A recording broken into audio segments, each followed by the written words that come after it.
So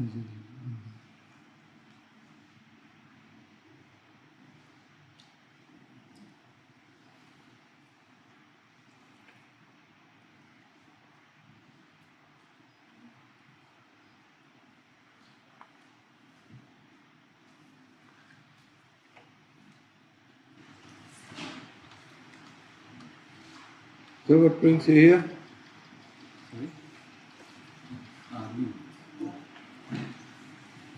You speak English? Professor Piyadhammo? I speak English, Hindi. She is English and Russian. English and Russian? Yeah, most of the people, like 23 people are Russian. 23 people are Russian, so they can't speak. They can't speak English? Yeah, so she will be translating. Yeah. Oh. They can't speak English, so. How many people are from India? 5.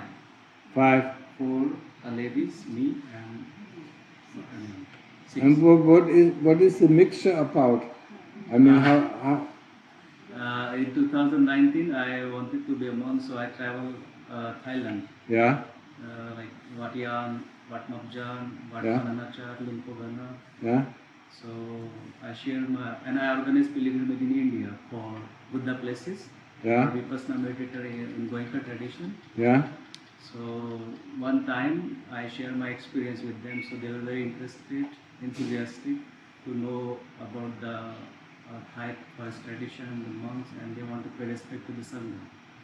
So I organize for them to go to different forest monastery and pay respect to the Sangha.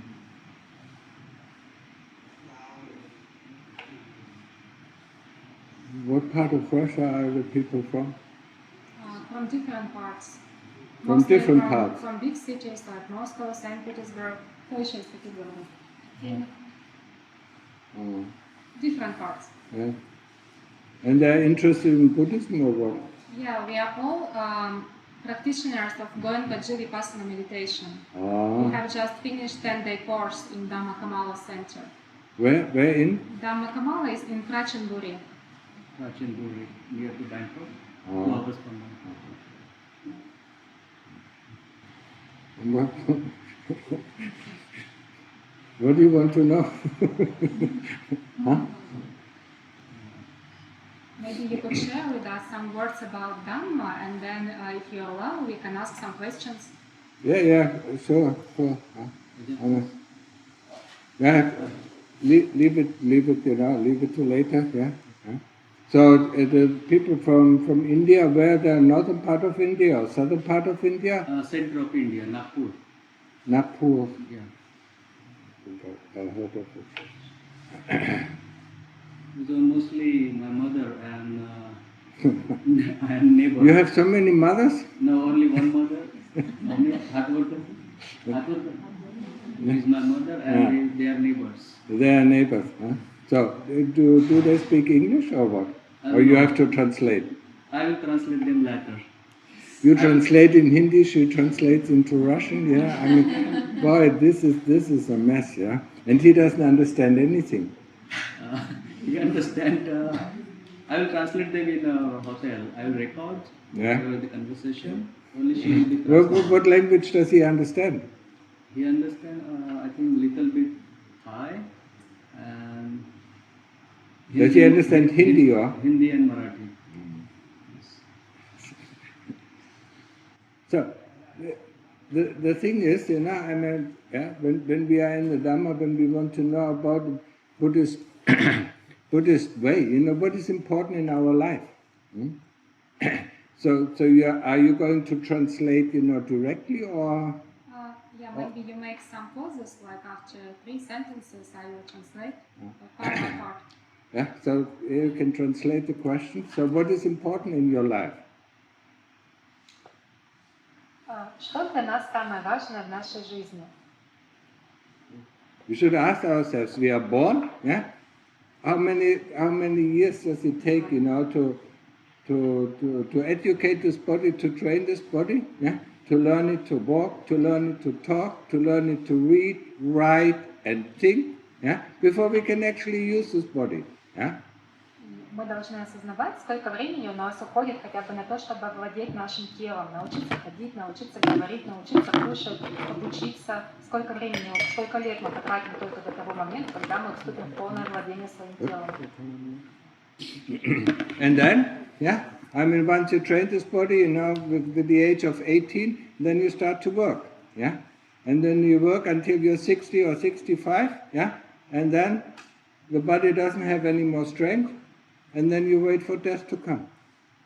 Итак, и в 18 лет вы владеете всеми навыками, вы начинаете работать, и вы работаете до 60-65 лет, потом в теле уже не остается сил, и остается только ждать смерти. That's life in a nutshell. Если очень коротко, такова жизнь. No? Разве нет? And then we die, huh? And then we are born again. И потом мы умрем и родимся снова. And then do the same thing again. И потом опять. Yeah? I mean, if we have the fortune, you know, to come back as a human being. Если, конечно, нам повезет родиться человеком. Yeah. Otherwise, there are 31 realms of existence where we can be reborn. А так есть всего 31 план существования, на которых можно родиться. So the most important thing in Buddhism is first the 5 precepts. Самое важное в буддизме это первые 5 заповедей. Yeah? Not to harm any living being is the first one. Первое это не вредить никакому живому существу. Not to take what is not given. Второе не брать того, что вам не дано. Not only stealing, not to take, you know, things, you know, I mean, we see things, you know, we take it, put in our pocket, but they are not given to us. Huh? That is the second precept. Вторая заповедь означает не только не красть, но вообще не брать того, что нам не дали, не подбирать ничего, не пытаться это прихватить с собой, вообще не брать всего, что нам не дано. The third precept, no sexual misconduct. Sexual misconduct is, yeah, I mean, having a wife or having a girlfriend and getting outside, yeah, or a boyfriend, yeah, and getting outside of this relationship, you know, looking for other things in this relationship. The other thing is, yeah, I mean, a father with his children, or a mother with his children, yeah, or a teacher with his students, yeah, or a professor with his students, that's all sexual misconduct, or a CEO with, you know, with his employees, yeah, it's all sexual misconduct.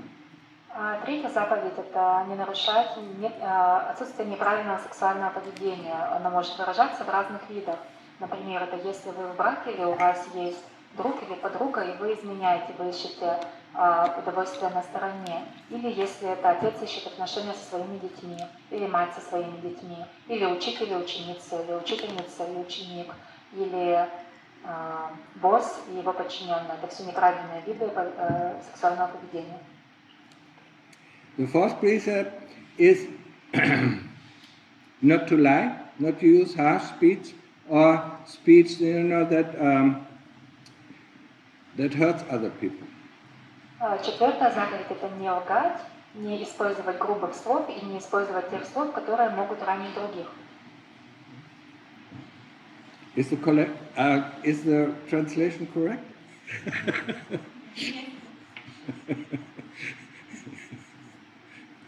Sometimes it's not easy. The fifth precept: no drugs, no alcohol, yeah?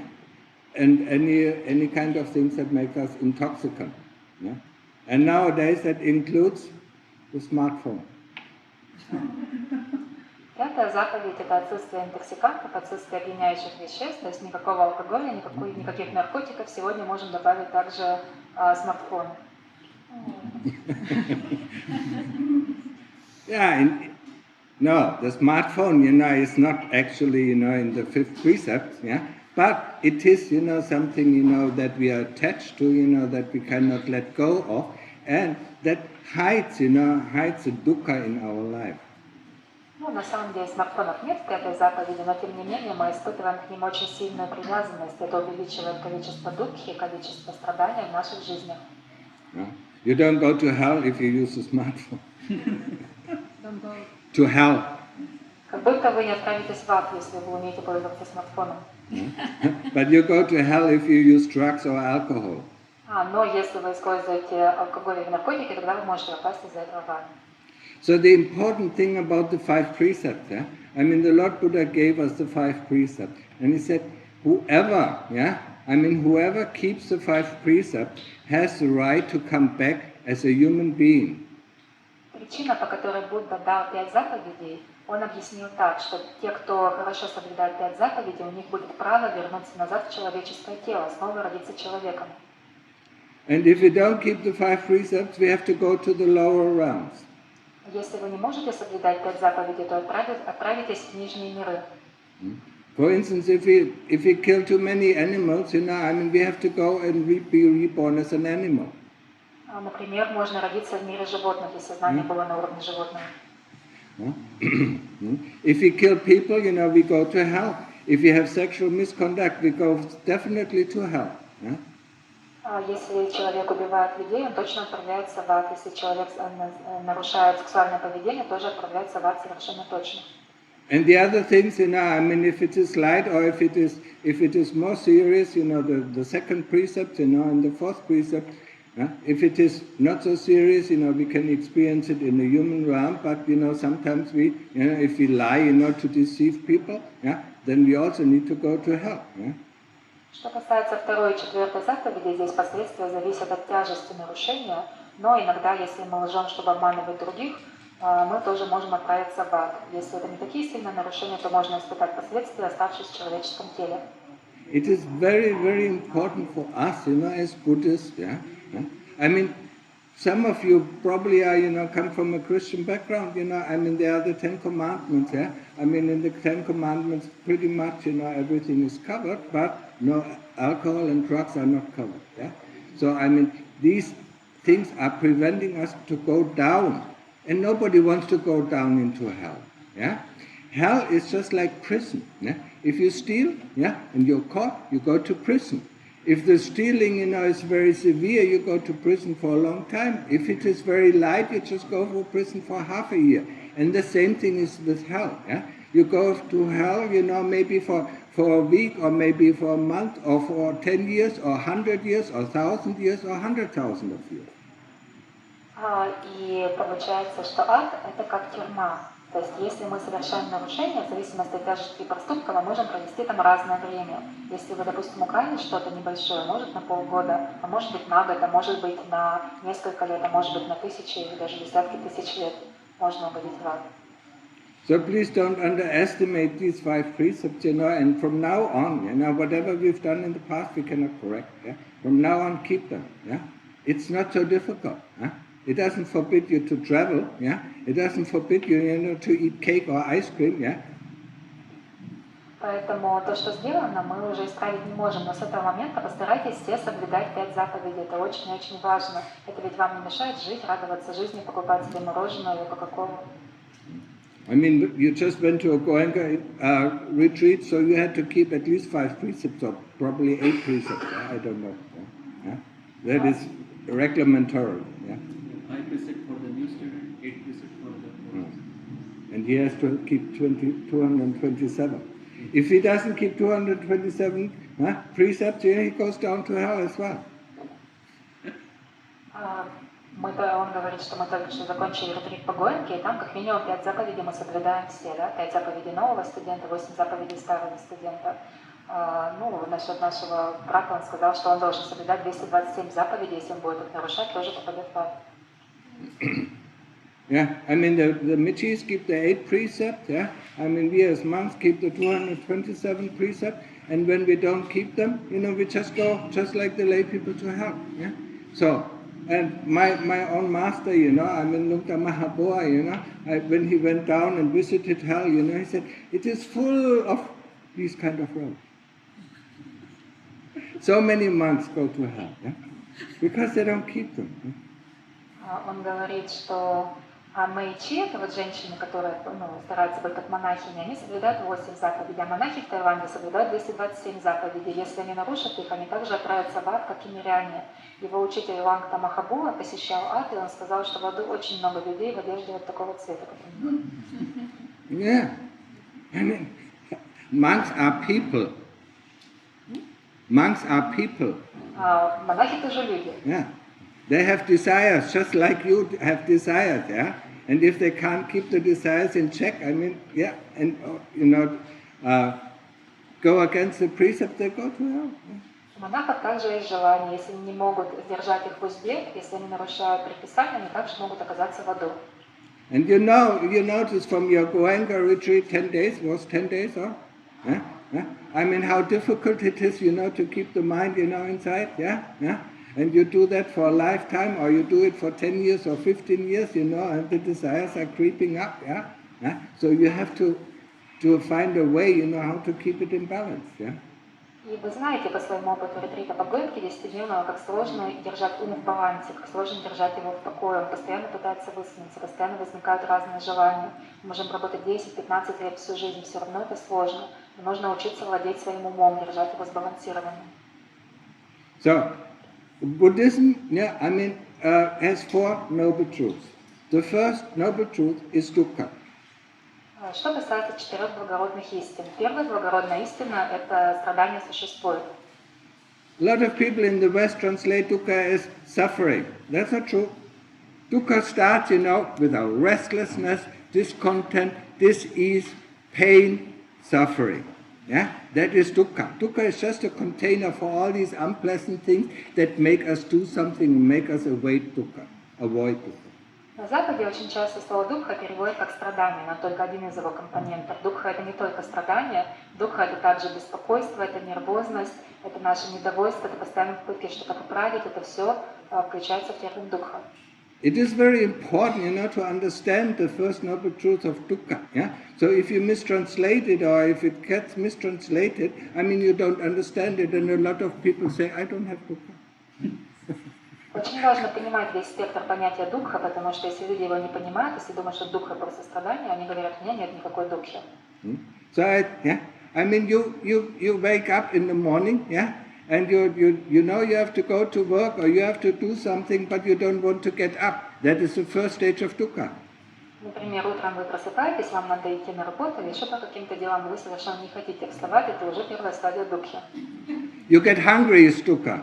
You get thirsty, it's dukkha. Yeah? Yeah? You need to go to the toilet, that is dukkha. And then you get so tired that you can't keep your eyes open, it's all dukkha. Если вы хотите пить, если вы хотите есть, если вы хотите в туалет, или вы так устали, что не можете держать глаза открытыми, это все дукха.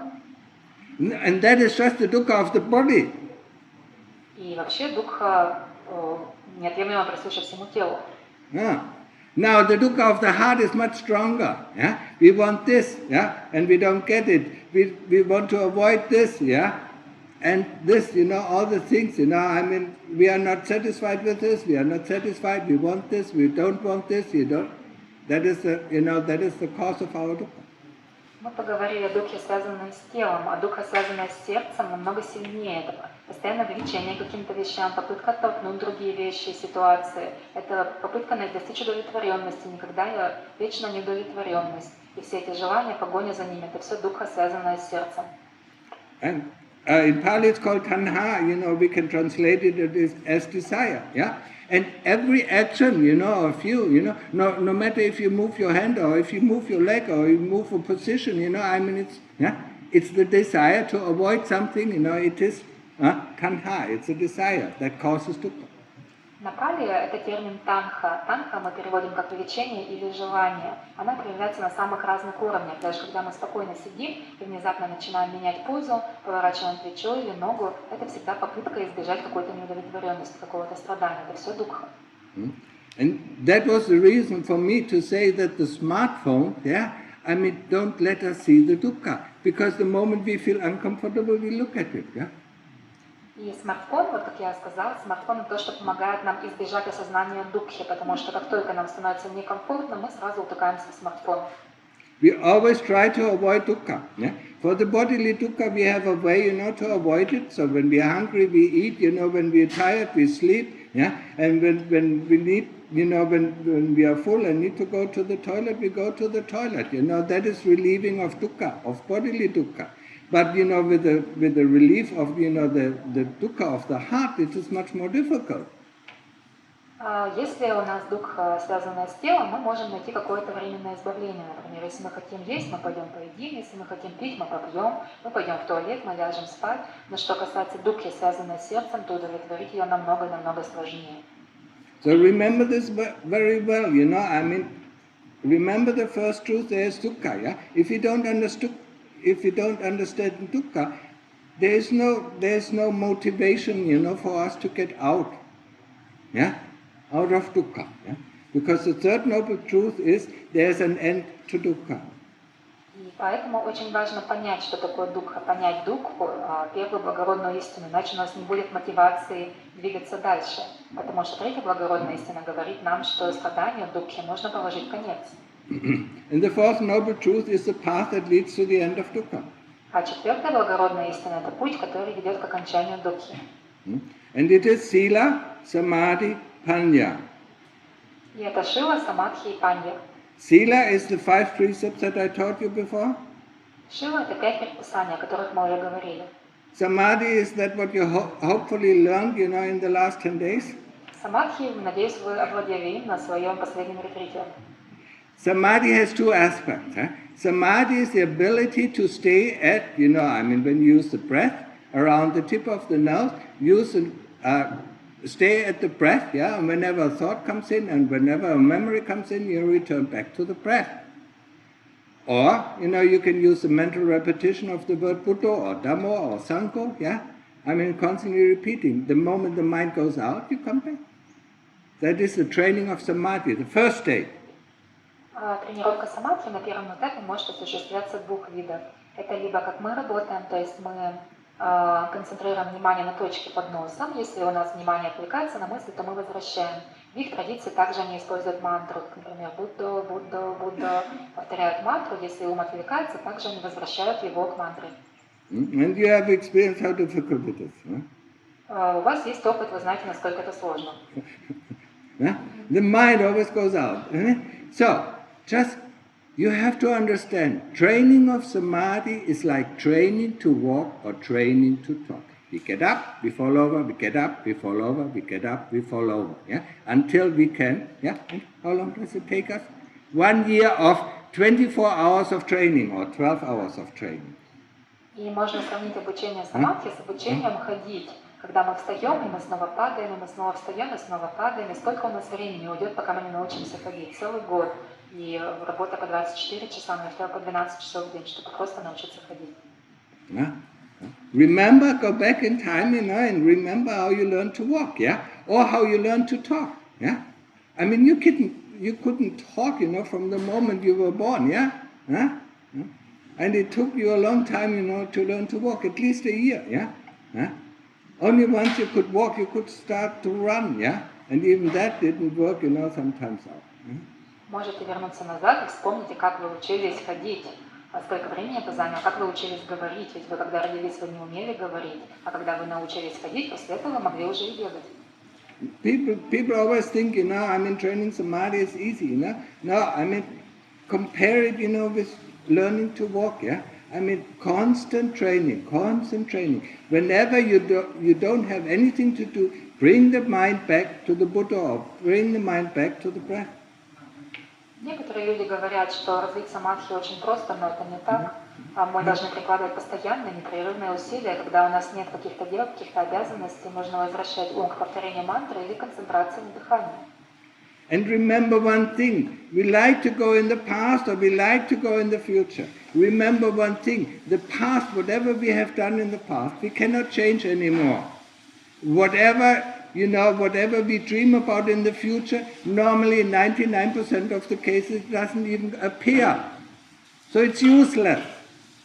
И также нужно понимать, что ум очень любит оставаться в прошлом или в будущем. Но то, что мы сделали в прошлом, мы уже не можем поправить, нужно это понять. А то, что касается наших фантазий о будущем, в 99% случаев это абсолютно бесполезно.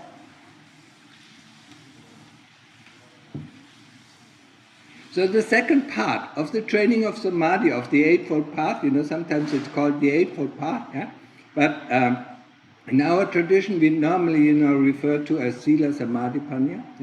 So samadhi is to develop sati. Sati is knowingness. When we close our eyes and we observe the breath, we know that the breath, is rough or is detailed, is subtle, is long or is short. At every moment of the breath, we know it, and we are too lazy to do it. Yeah? That's why nobody, there's hardly anybody who teaches sati. Yeah? Especially in the West, nobody. They all teach samadhi. Yeah? But the important thing is to know. Yeah? This awareness, to know what the breath is doing at every moment, at every time. Yeah? И вторая ступень самадхи, она включает в себя тренировку сати, тренировку осознанности, постоянной внимательности. Когда мы осознаем свое дыхание, мы должны осознавать, грубое оно или тонкое, быстрое или медленное, все качества своего дыхания. И это очень сложно. На Западе почти никто не учит сати. Но нужно постоянно понимать, что происходит, постоянно понимать, что делает наше дыхание, каким оно в данный момент является. It is important that you understand this knowingness, this sati, because sati is very important in our way to go to the end of dukkha. Know the breath. Know the Buddha. Is the Buddha fast? Is the Buddha slow? Is the Buddha deep? Is it shallow? Yeah? Know the same with the breath. Know it at every moment. But we are too lazy to do that. We just, nice. Yeah, that is not really training samadhi. Очень важно постоянно сохранять сати. Работаем ли мы с мантрой Будда, мы должны понимать, быстро она или медленно, разные качества, как мы ее произносим. Если мы работаем с дыханием, мы понимаем, глубокое оно или поверхностное, быстрое или медленно, и другие качества. Кажется, что все это просто, на самом деле мы слишком ленивы, мы постоянно расслабляемся и упускаем это. The normal translation for sati in the West is mindfulness. Yeah? You probably heard it? Очень часто сати переводят на Западе как mindfulness или осознанность. Он употреблял термин знание, что нужно постоянно знать. That is a wrong translation. And it's a misleading translation. Actually, sati is mind emptiness. The mind is empty of all occupation. На Западе переводят mindfulness, и этот термин у нас переводят больше как осознанность. Но mindfulness — это то, что вводит в заблуждение, потому что на самом деле сати переводится как пустота ума, ум ничем, который не занят. In Russian you don't have a word for mindfulness? We call it awareness. Awareness is much more like sati. Yeah? To be aware, but without thinking about what we are aware of. Yeah?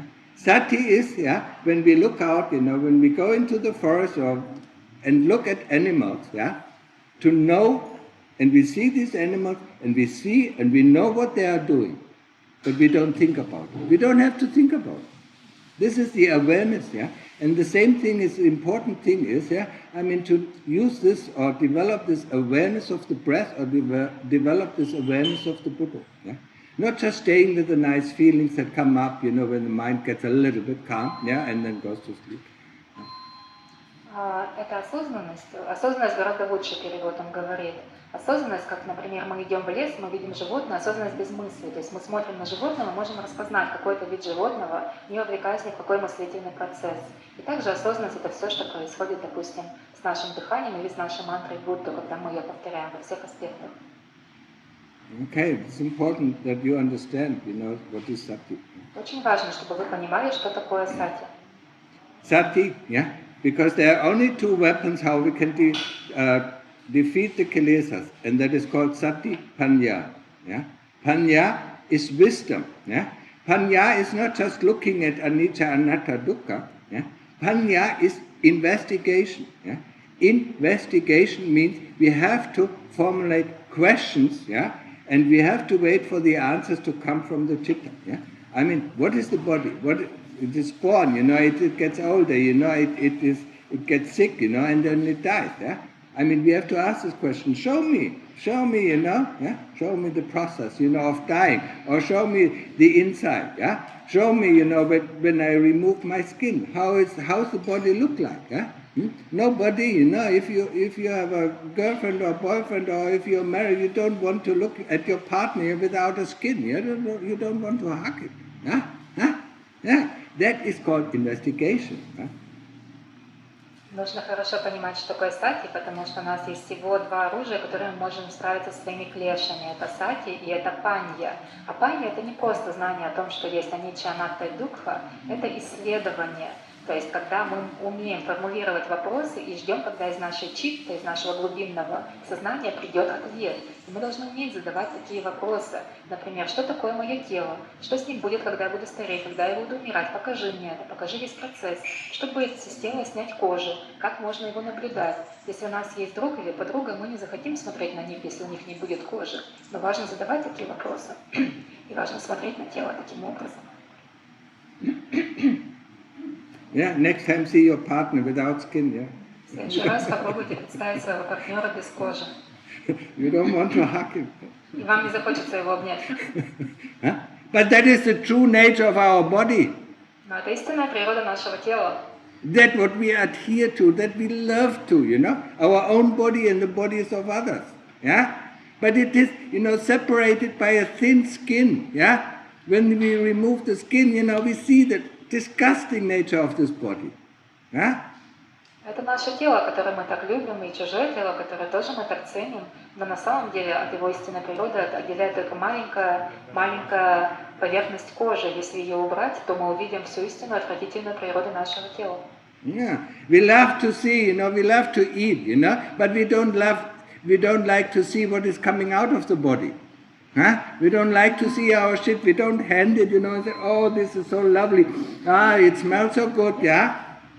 Нам нравится наше тело, нам нравится есть, но нам не нравится смотреть на то, что выходит из тела. Мы потом не ходим со своими экскрементами, не нюхаем их, не восклицаем, как это чудесно, правда? Yeah? Whatever goes into the body or on the body is nice, it's beautiful, I mean, it smells good, you know. Whatever comes out of the body, you know, it's disgusting. Yeah, I mean the sweat that comes out of the body. I mean, we need to wash our clothes, not because they get dirty outside. They get dirty from the inside of this body.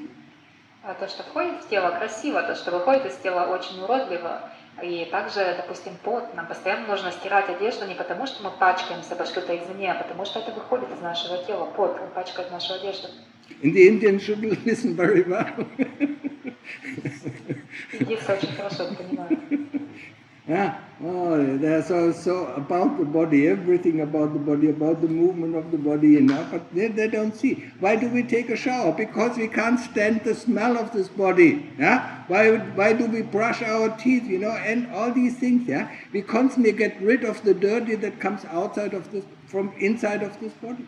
И столько внимания к этому телу, к тому, как красиво двигается тело и так далее. Но давайте посмотрим. Мы идем в душ, чтобы не чувствовать ужасного аромата нашего тела. Мы чистим зубы, чтобы не дать этому аромату проявиться.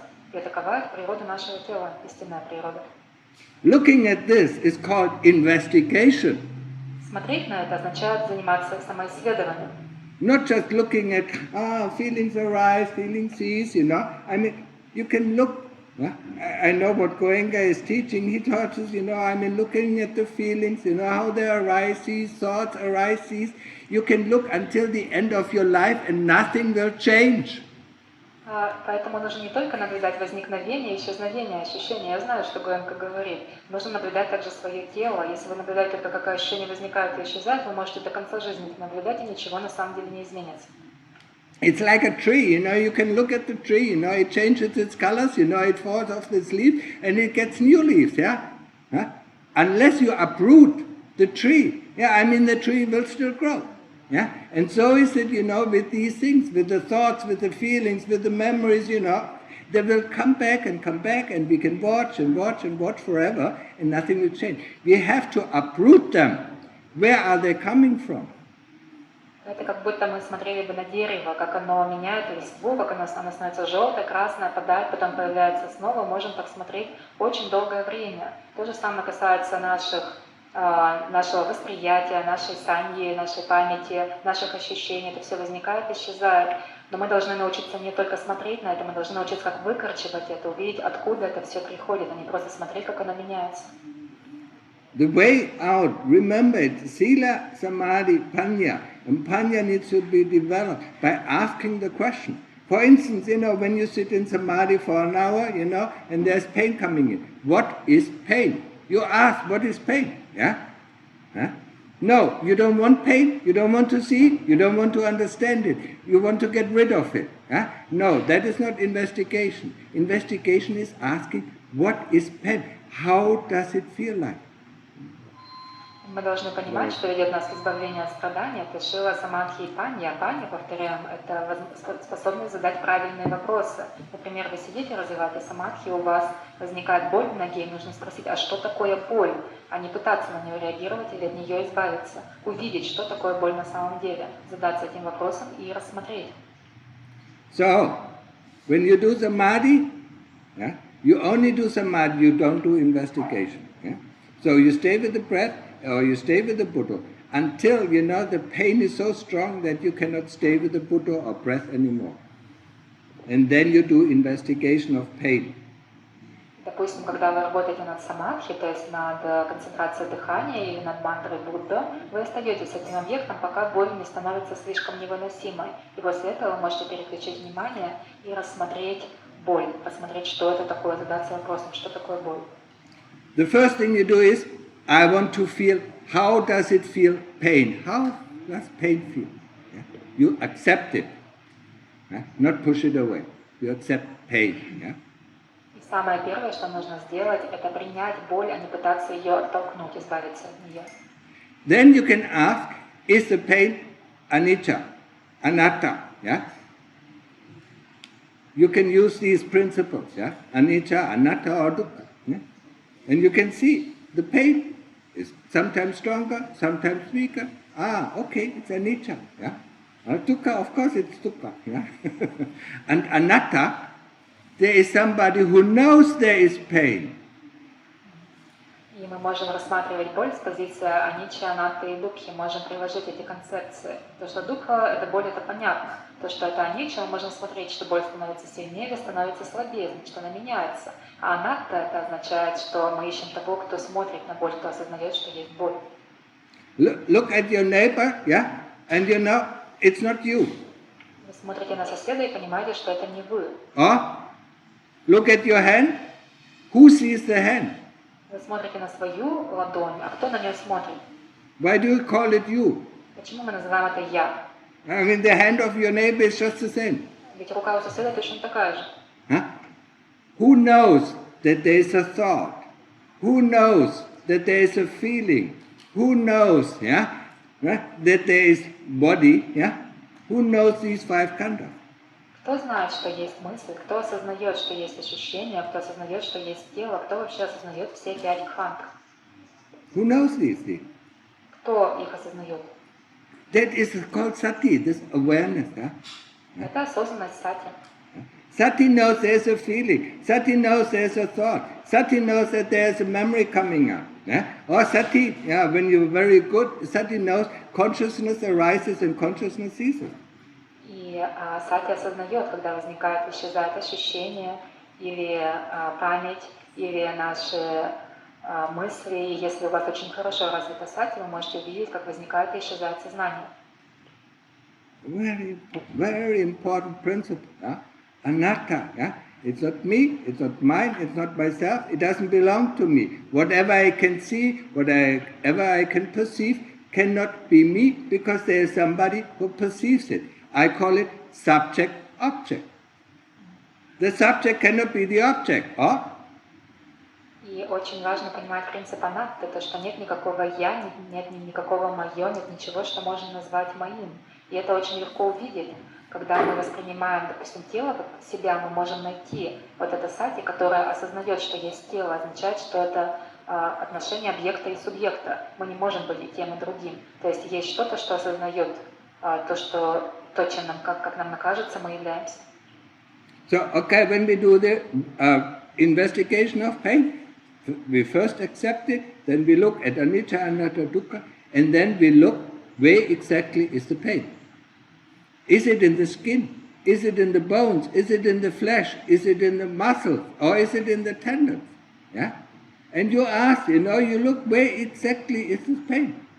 That's investigation of pain. И так, когда мы сталкиваемся с болью, первое, что мы делаем, мы ее принимаем, затем мы смотрим на нее с позиции аничча анатты дукхи, потом мы смотрим, на каком уровне она возникает, на уровне кожи, или на уровне мышц, или на уровне костей, или где-то еще. Мы рассматриваем внимательно, где она находится. It is very important to learn this kind of investigation, yeah? Because when you do it correctly, you cannot find pain anywhere in the body, because you know when you get up, there's no pain.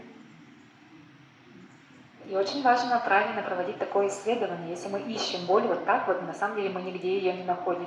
Допустим, если мы встанем, ведь никакой боли не будет. So where's the pain coming from?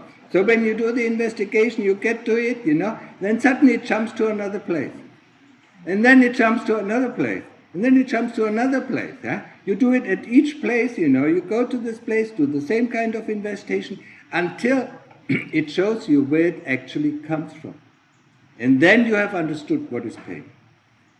И мы так рассматриваем боль, она будет двигать. То есть, когда мы пытаемся поймать ее на одном месте, она переходит на другое место. Мы пытаемся поймать ее там, и там тоже ее не будет, когда мы будем ее рассматривать. Но в конечном итоге она покажет, откуда она приходит, она покажет источник боли.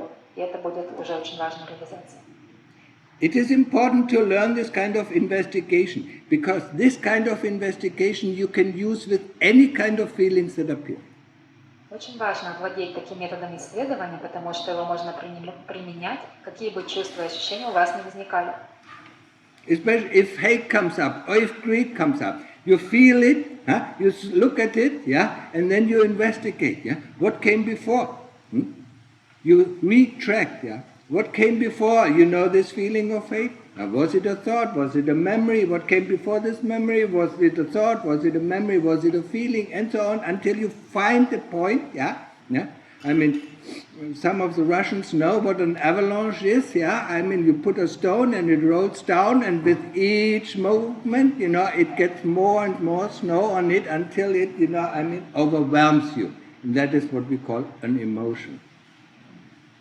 Можно так работать с эмоциями, допустим, ненависть или алчность, жадность. Мы смотрим на эту эмоцию, мы ее рассматриваем, и мы смотрим, что было до нее. Вот мы оказались уже в ее сетях, мы смотрим, какая до этого была память, какое воспоминание возникло, какое чувство возникло, какое ощущение возникло. И так мы идем к самому истоку, и можно обнаружить исток. Это подобно тому, как формируется лавина, когда падает сначала первый камень, потом накапливается все больше снега, и потом летит уже огромный ком снега, и никто не может его остановить. И так мы оказываемся захвачены своими эмоциями. Understand that emotion is not a natural thing. Emotion is built up. It is rolling down, and each time, with each turn, it increases the feeling, it increases, and then it comes out as hate, or it comes out as greed that we cannot resist. But if we take out when we see the stone and take it out, there is no emotion coming up. Поэтому очень важно понять, что эмоция — это не естественная вещь, это вот то накрученное, это то, что уже накрутилось на много-много слоев. Но если мы рассматриваем это, то мы можем обнаружить, что на самом деле этого нет. Мы будем искать самую сердцевину. А в конечном итоге мы оказываемся пленены огромным количеством алчности или ненависти. So it is important for us to learn this kind of investigation, so we can deal with any kind of feelings that come up. First of all, when the feeling comes up, we accept it. We feel it. We want to understand, how does this feel? Because sooner or later we want to compare it. How does greed compare to hate? How does the feeling of greed compare to hate? I mean, if you go, you will find it's the same kind. И очень важно владеть этим методом исследования, потому что мы можем применять его ко всему, что возникает на уровне тела или ума. И, допустим, если рано или поздно нам захочется сравнить, допустим, мы будем рассматривать нашу жадность или алчность и сравнивать ее с болью, в конечном итоге мы поймем, что это примерно одно и то же. Они абсолютно одинаково функционируют. Especially when we come from the West, about feeling. Most of the problems in a partnership, you hurt my feeling. It's not my feeling, it's anatta. How can somebody hurt my feeling? That doesn't belong to me. Women, Если мы посмотрим назад, то там часто говорят о чувствах, и, допустим, в отношениях возникает проблема, ты задел мои чувства. Какие могут быть твои чувства, если это анатта? Как вы думаете? Какие могут быть чувства, если они нам не принадлежат? Feeling is a feeling. Yeah? There are 5 khandhas. Rupa, Vedana, Sanya, Sankhara, Viññāṇa. Rupa is the body, Vedana is feeling. Yeah? It can be pleasant feeling, unpleasant feeling, neutral feeling. Yeah? Thought is a short form of thought. Memory and association, yeah, and consciousness. We can all experience it, yeah. There is the sati or awareness, that knows there is a feeling, yeah. I mean, the sati is not the feeling. Subject is not object. Мы можем рассмотреть все 5 кханд. То есть это рупа, это тело, это санья, это память, это санкара, это как она проявляется прежде всего как мысль. Это ведана, это ощущения, которые могут быть приятные, неприятные или нейтральные. И это сознание, которое также возникает и исчезает. Мы можем рассматривать их все таким образом. If you understand it, your life will be very simple. Если вы поймете это, как это можно их исследовать, то ваша жизнь станет очень простой. And especially if you follow it. И особенно, если вы будете применять это. Yeah. We just look, okay, there is the dark cloud, it's not me. If hate comes up, there's a dark cloud, it's not me, it comes and it goes, yeah. Nice feeling comes and goes, yeah. These things, come and go. And we have to understand where's the root cause of it, yeah. And that is why we need this learning to track back, from where it comes from, yeah. And that's why we need investigation. Наша жизнь станет очень простой, мы будем на все смотреть как на облака. Мы увидим, что появляется какое-то темное облако, оно проходит, оно уходит. Так мы будем смотреть на все процессы, которые в нас осуществляются, процессы всех кханд. И... Sorry, what is that after the cloud? Second part. After the cloud, we can look the same thing, as our feeling, our thought, it just comes and appears and disappears. But we have to find the stone that causes it. Да, и все процессы, они будут проходить, мы будем их просто наблюдать, но мы сможем найти истинную причину этого, что вообще вызвало сам этот процесс. It looks like, you had more than enough, you cannot take in more, or yeah, can you take in more? Еще хотите дальше послушать, или вам уже достаточно? They want more, huh? Okay, investigation, yeah? We investigate feeling. So we learn, dukkha vedana. It's a painful feeling when we sit in samadhi. So sit for 2 hours, yeah, and you will have ample time, to investigate. Исследование, допустим, вот наши ощущения. Если мы сидим 2 часа в медитации, у нас будет очень много времени, чтобы исследовать, в том числе боль. If you walk for 2 hours, you have enough. Yeah, there's another kind of feeling that, I'm tired, it's boring, or something like. You can investigate that as well. So you can walk for 2 hours and investigate these feelings. Yeah? Или, допустим, можно идти 2 часа, и тоже возникнет определенное состояние, это усталость, это скука, и можно исследовать, также глубоко исследовать это состояние. But we just stop, yeah? Oh, it's so painful, I get up and this feeling is gone. Magic, huh? Но обычно происходит по-другому. Мне больно, я встала, и хопа, боль исчезла, магия. Or we stop walking meditation. Oh, nice, Where is the feeling of boredom, that came? Or where is the feeling of tiredness that came, yeah? Или, допустим, мы останавливаем свою медитацию при ходьбе, и нам становится хорошо, потому что исчезает наша усталость, исчезает наша скука. Magic, huh? Магия. So that's why we have to find out where is it coming from. Нам нужно понять, откуда они приходят, потому что когда мы их ищем, мы их не находим.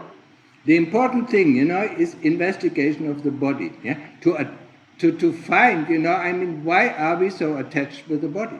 Yeah. Now think about one thing. Yeah, you're born in a car, and you will die in a car and never get out of the car. You have to think that you are the car.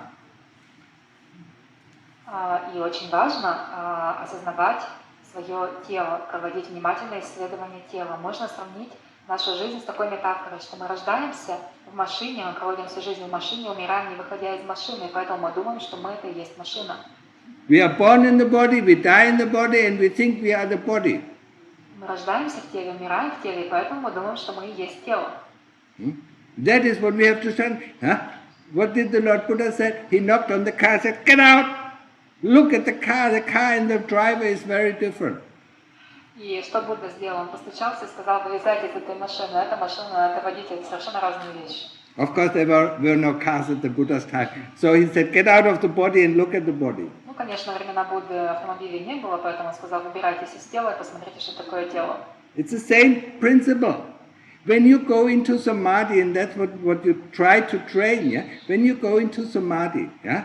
I mean, once you're really concentrated on the breath and the mind doesn't go out, that the body does not move. The chitta rests. И очень важно, когда мы входим в самадхи, когда наше тело, когда наш ум полностью успокаивается, тело тоже перестает двигаться, и наша читтанность начинает отдыхать, и мы входим в состояние глубокого покоя. And actually, when you really enter samadhi, you know, you're not sitting like this, you're not sitting like this, you're not sitting like that. You sit completely erect, completely relaxed. Because the moment we enter samadhi, the kilesas have no power over us. И когда мы сидим в самадхи, нас никак не перекашивает ни налево плечом, ни направо, мы сидим абсолютно прямо и при этом абсолютно расслабленно. В чем причина? Потому что когда мы входим в состояние самадхи, клеши больше не имеют в это время власти над умом. Remember, we don't control the body. We don't have to sit up this like we are constantly, you know, moving like this. No, we control the chitta. Once the chitta is calm, the body is completely relaxed. Поэтому мы не пытаемся контролировать тело, как бы оно ни двигалось, мы пытаемся контролировать ум. И когда читта входит в состояние самадхи, тогда и тело автоматически перестает двигаться. That is the first stage of samadhi. It's called upachara samadhi or aksa samadhi. Then there's the next stage of samadhi. I mean, we go deeper on the breath or on the body, on the Buddha, yeah, until the breath stops. Not until the breath disappears, what happens very often. Yeah? Until the breath really stops. We know the breath stops. And then we jump into the knowingness, and then subject and object become one. Это первая стадия, она называется упачара самадхи. Затем мы начинаем углублять это состояние, мы входим глубже, и мы начинаем наблюдать до того момента, когда дыхание не прекратится. И мы будем осознавать, мы будем знать, что дыхание прекратилось. И тогда мы входим в знание, в читту, которая в нас живет, и субъект и объект становятся одним. Understand that, you know? Upachara samadhi, in the beginning, I mean, we are concentrated, the mind doesn't go out anymore, but we are still aware of what is going on around us. Then the more we get concentrated, the more, you know, the concentration goes into one point, the less we know about our environment, yeah? And in the end, you know, we don't even feel the body anymore, yeah? I mean, we just feel, you know, a point, you know, when we go with the breath, a point around the chitta until the breath stops, then we jump into the knowingness, yeah? And then subject and object, yeah, become one, and that's why it's called apana samadhi or one-pointedness. И в упачара самадхи мы поначалу еще можем чувствовать то, что происходит во внешнем мире, но чем больше мы концентрируемся внутри, тем меньше мы перестаем осознавать внешний мир. В конечном итоге мы перестаем даже чувствовать свое тело. Затем дыхание прекращается, и мы прыгаем прямо в это знание, в читту, и субъект и объект становятся едины. Apana samadhi, yeah, or one-pointedness, yeah. If there's one point, you know, you cannot say, you know, because there's no subject and object. You cannot say anything about the state except, yeah, when you come out, yeah, you go in one moment and you come out the next moment, yeah. There's no time, there's no space in between, but there can hours or days even pass. Это называется апана самадхи, и там нет субъекта и объекта. И когда мы находимся в этом самадхи, для нас не существует ни времени, ни пространства. Мы можем говорить о нем только когда мы уже выходим из него. И такое состояние может длиться днями. Look, my venerable teaching master, Lungta Mahabua, described it as a preview of Nibbana. И мой учитель, мой мастер Аджан Махабуа описывал это как превью, то есть первый взгляд на Ниббану, предвестие Ниббаны. So you all heard about Nibbana. If you want to know how how it feels like going to Appana Samadhi. Так что вы все слышали о Ниббане, если хотите представить, что это такое, вы войдите в Апана Самадхи. And I can guarantee you one thing, the moment you come out, the first thought that you have, I want to go back. И я вам гарантирую, когда вы выйдете из этого состояния, ваша первая мысль будет «я хочу обратно». It's so peaceful. It's extremely peaceful. It's completely quiet. When you come out, your senses, are constantly bombarding you. I mean, you feel like in a world war, every side is shooting at you. Потому что это огромная степень тишины и покоя. Когда вы возвращаетесь, вы чувствуете, как все органы чувств начинают вас бомбардировать, как будто вы на мировой войне находитесь, и отсюда вас стреляют. The importance of the body investigation to see that the body is not us, So I mean, we have to cut it up, we have to put all the parts in front of us, And then what is sitting here and watches these body parts? Which of the body parts is the body? Just parts. И цель исследования тела – это понять, что мы – это не есть тело. Мы можем рассекать его на части, выложить все части перед собой и искать, где же я, вот в ноге я или в руке, в какой части я, но мы нигде не сможем его найти. The Lord Buddha used the example of a card. If you disassemble the card in its bits and pieces, where's the card? И Будда использовал сравнение с машиной.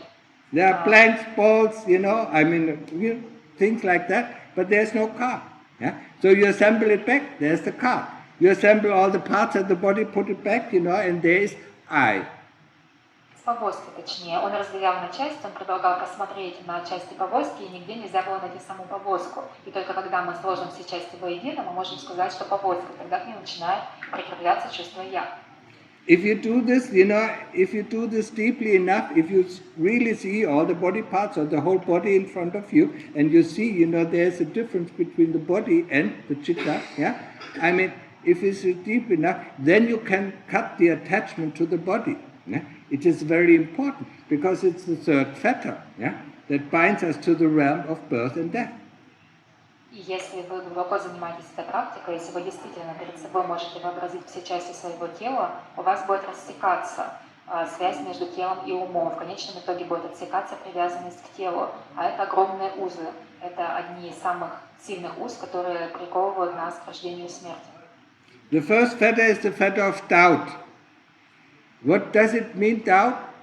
We don't believe in heaven, we don't believe in hell, we don't believe that there are beings in heaven, we don't believe that there are beings in hell, and we don't believe that there is karma, and that there is good karma and bad karma, and results of good karma and bad karma. That is the first fetter.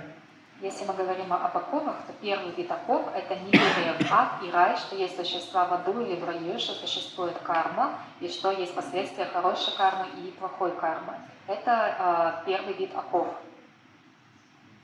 That is first. The second fetter is, we talked about it, not keeping the sila. It's called sila bhatta paramasa. Sila bhatta paramasa. Fondling with the precepts. Keeping them, not keeping them, keeping them, not keeping them. I mean, in the West it is translated not believe in rites and rituals. It has nothing to do with it. The Pali is very clear. Sila bhatta paramasa. I mean, fondling with the precepts, the 5 precepts that I told you.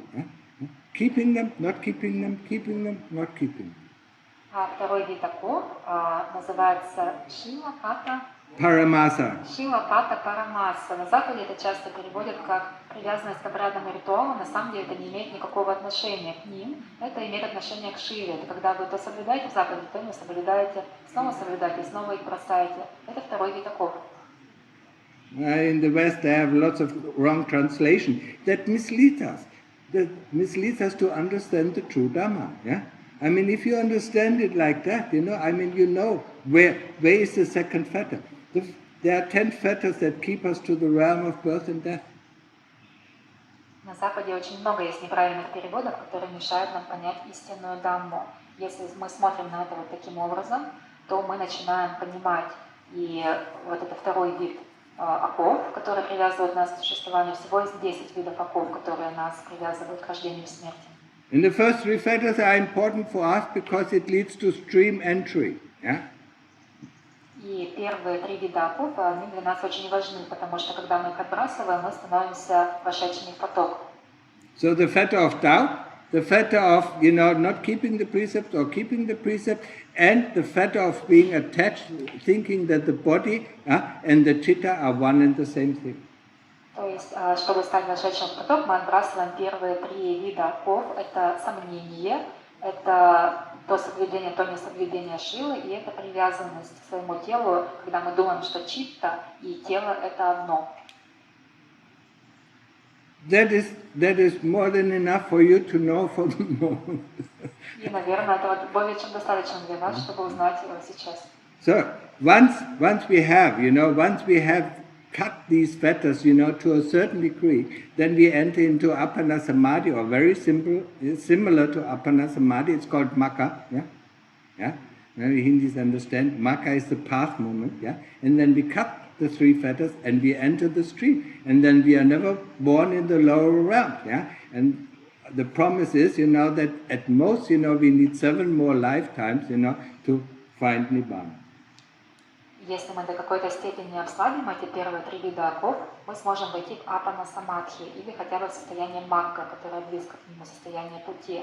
Когда эти оковы полностью будут искоренены, мы войдем в состояние сатапанны, вошедшего в поток. Это будет означать, что еще максимум 7 жизней только мы можем рождаться, потом мы достигнем ниббаны. You have to understand something about Appana Samadhi. Is very deep. It is a preview of Nibbana. Magga actually is the view of Nibbana, experience Nibbana. And that's why it can cut the first 3 fetters, and that's why we are released, from the endless cycle of birth and death.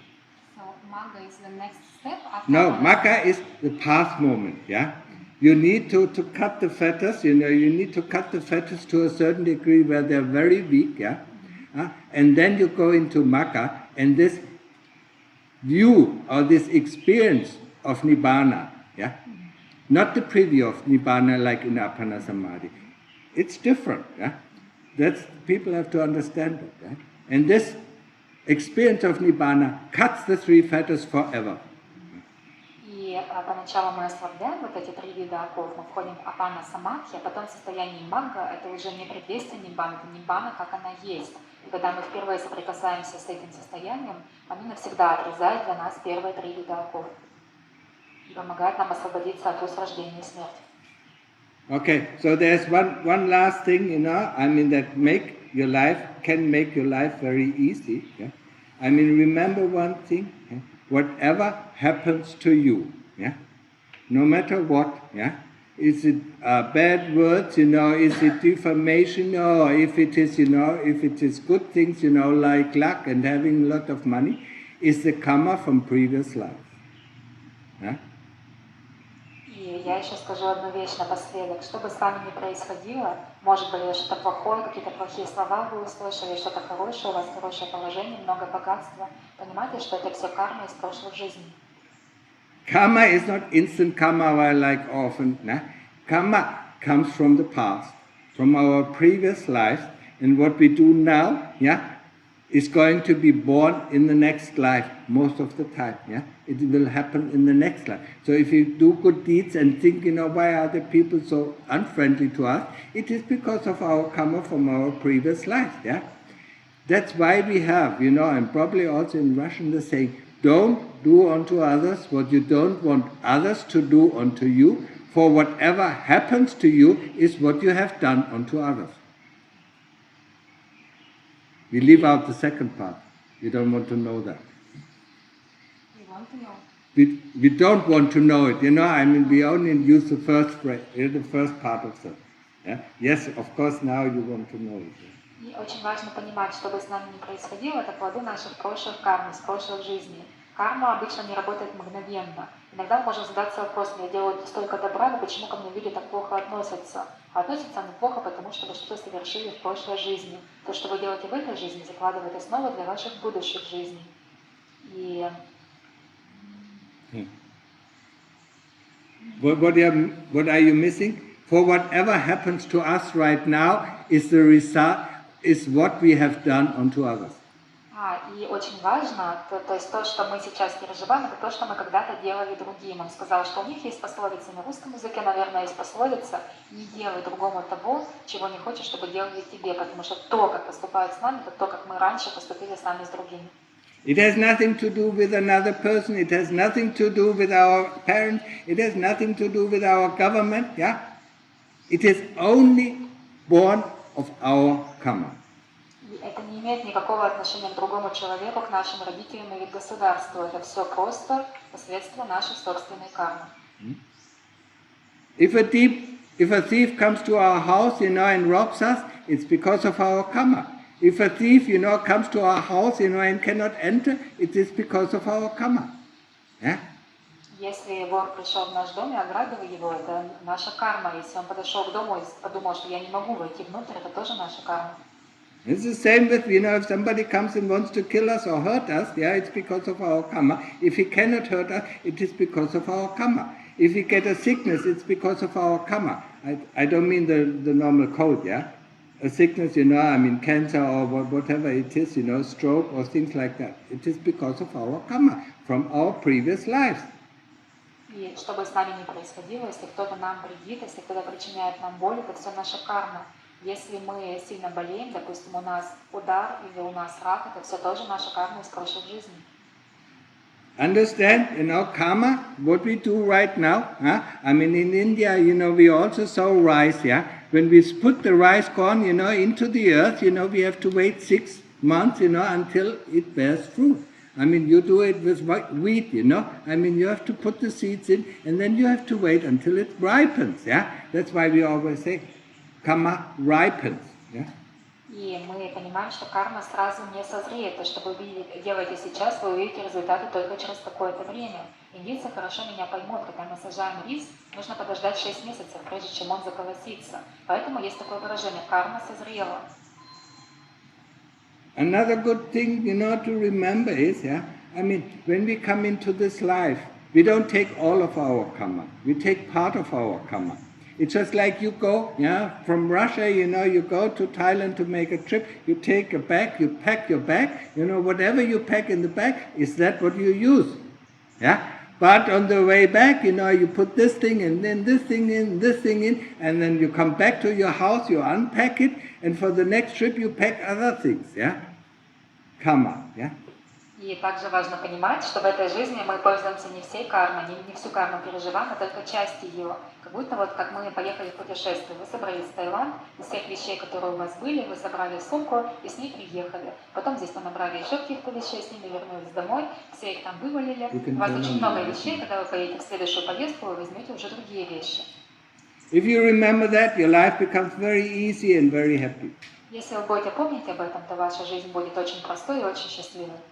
Okay, now this is enough, you can ask questions. Ну вот тогда хватит, теперь можете задавать вопросы.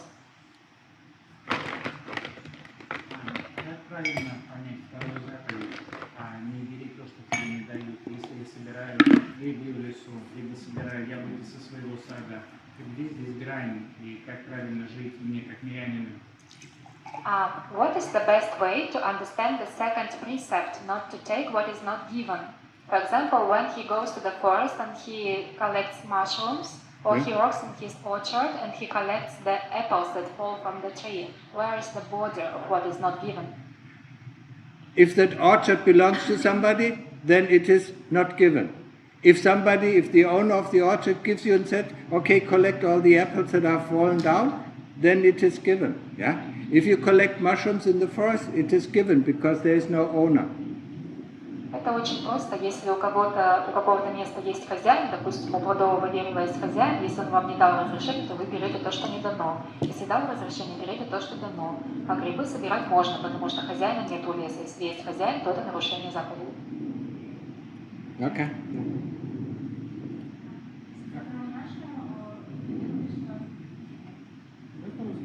I don't understand. Что это такое происходит, потому что это очень странно, жизнь, реальность. И в жизни я нахожу ответы и понимаю, что это именно те ответы, которые я всегда искала. И это очень важно для меня продолжать практиковать.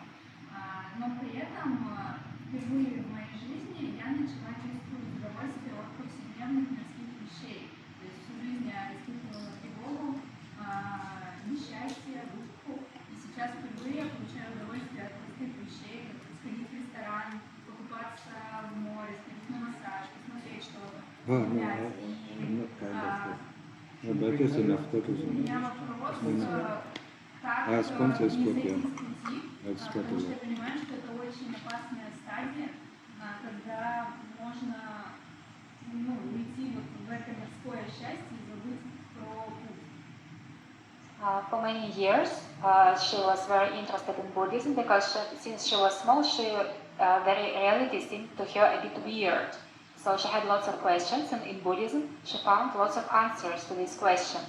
But after many years, only now she started to enjoy small things in lay life, like to go to cafe, for example, to take a swim in the ocean. So now she's starting to enjoy it. Before she had only anxiety. So she's anxiety or what? Yes, before she couldn't enjoy these kind of things. Now she starts to enjoy, but she's afraid to move away from the path. So where is like the line of what we can enjoy, not to go away from the Buddhist path in life? I mean, Buddhism is not about not enjoying. Buddhism is about, not being attached. Yeah? Буддизм не о том, что нельзя наслаждаться, но о том, что не надо ни к чему привязываться. Yeah? If you're getting attached, for instance, to your smartphone, you keep it away, yeah? And then you see, then you see the dukkha, yeah? If you're attached to eat certain kinds of food, then investigate the certain kinds of food, yeah? Maybe you see the truth, yeah? Investigation is that what brings equanimity, yeah? And what you have experienced is, hate, and then, joy, yeah? This is not equanimity. Equanimity is seeing things as they are, yeah? They are neither bad nor good. Если, допустим, вы привязаны к своему смартфону, вам достаточно его отложить, чтобы почувствовать духху. Если вас вызывают сложности какие-то вещи, которые вы не хотите есть, можно это все исследовать. Исследование само порождает уравновешенность. Нам становится без разницы. То есть мы уравновешенно относимся и к тому, и к другому, но мы обычно в жизни просто испытываем влечение и отвращение. Этого мы хотим, этого не хотим. И это к уравновешенности уже не имеет никакого отношения. Okay, other question?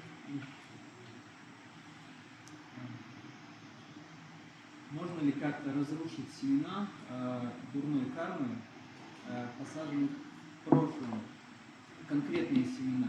Какими действиями? Is there the way to destroy the seeds of all the bad karma that were planted before? Can we destroy it until it grows up? If he knows what actions he did in the past, how can he prevent his karma from ripening? Или придется в любом случае переживать результаты? Or anyway, he needs to bear the consequences. You cannot evade karma, yeah? But you can deal with karma in a very wholesome way. Yeah? Whatever comes, you accept it. The important thing is, nothing will destroy you. Yeah? If you accept the karma that is coming, no matter what it is, yeah, then you can see where the karma is coming from, what kind of action, and then you can determine that you don't want to do this action anymore. Yeah? Избежать кармы невозможно, но можно взаимодействовать с ее последствиями правильным образом. То есть, чтобы к нам не приходило, мы это принимаем, мы на это не реагируем, мы это принимаем. И мы начинаем понимать, какого рода поступок стал основанием для вот текущей кармы. И мы принимаем твердое решение больше не повторять такого проступка. You understand? Понятно? We cannot avoid karma, but we can make it so small if we accept it. Yeah? The more you resist your karma, the more painful it is. When you accept it, it goes through you just very short time. Yeah? Мы не можем избежать кармы, но мы можем сделать ее очень маленькой, таким путем, что мы ее принимаем, потому что когда мы начинаем ей сопротивляться, наша боль колоссально возрастает. А если мы ее принимаем, она просто проходит сквозь нас и быстро уходит. Okay, so there was another question. She wants to clarify about this question. Yeah. Я читала, что карма может созреть, а может вообще не созреть. Так ли это или все-таки бывает? In one book, she read that some karma will be ripened, but some karma will never ripen. Is it true, or all the karma will ripen any day? If you cut off the karma, yeah, I mean, if you become an arahant, only the karma of this life will ripen and the rest is gone. Но если вы станете арахантом, тогда будет созревать только карма вашей текущей жизни, а вся предыдущая будет уничтожена. That's the only way. An arahant, the only person who does not do karma is the arahant. And once he leaves the body, or leaves this world, I mean, the karma is finished. Единственный человек, который не накапливает новой кармы, это арахант. Когда он оставляет свое тело, то вся карма оказывается исчерпана. So the advice is, get out of the, I call it always, a roller coaster. Going up and going down, going up, going down. Yeah, everybody knows. Так что совет для всех, это выбирайтесь из этого. Я это часто называю чертовым колесом. Это вверх и вниз, так вот выбирайтесь оттуда.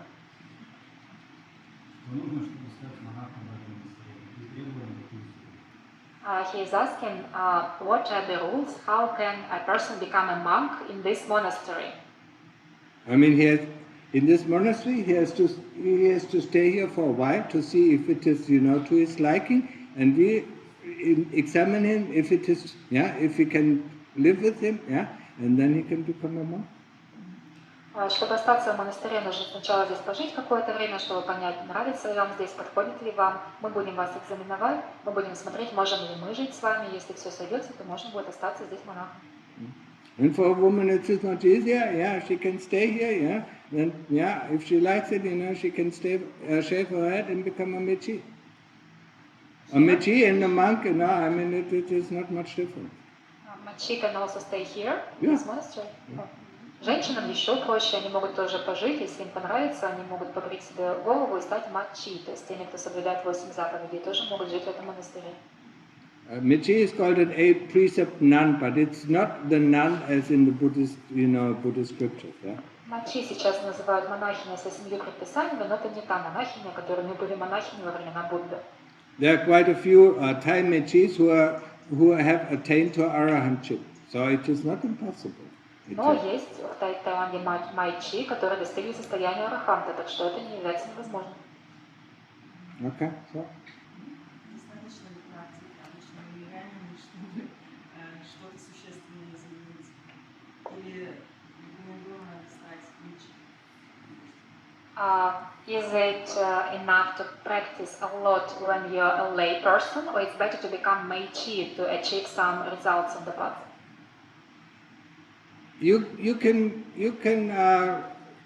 achieve, if you're very determined as a lay person, you can achieve some result, Not normally not, the higher ups, but you could receive, you could achieve the result of a stream enterer, but it is very unlikely, Nowadays, especially when you are attached to your smartphone, then it's impossible.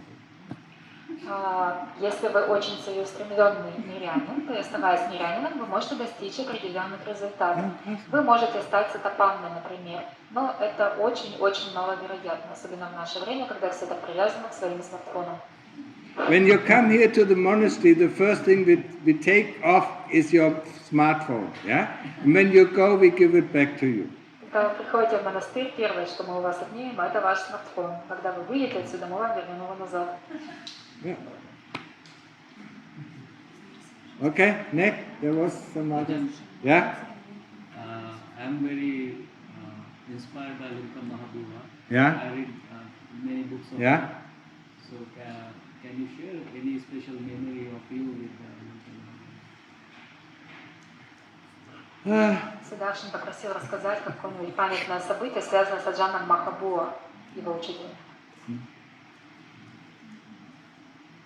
He came up to you, when you had no sati, when you do everything good, you didn't see him. When you did something wrong, he was behind your back, and looking at you and saying, well, what are you doing? What do you think you're doing?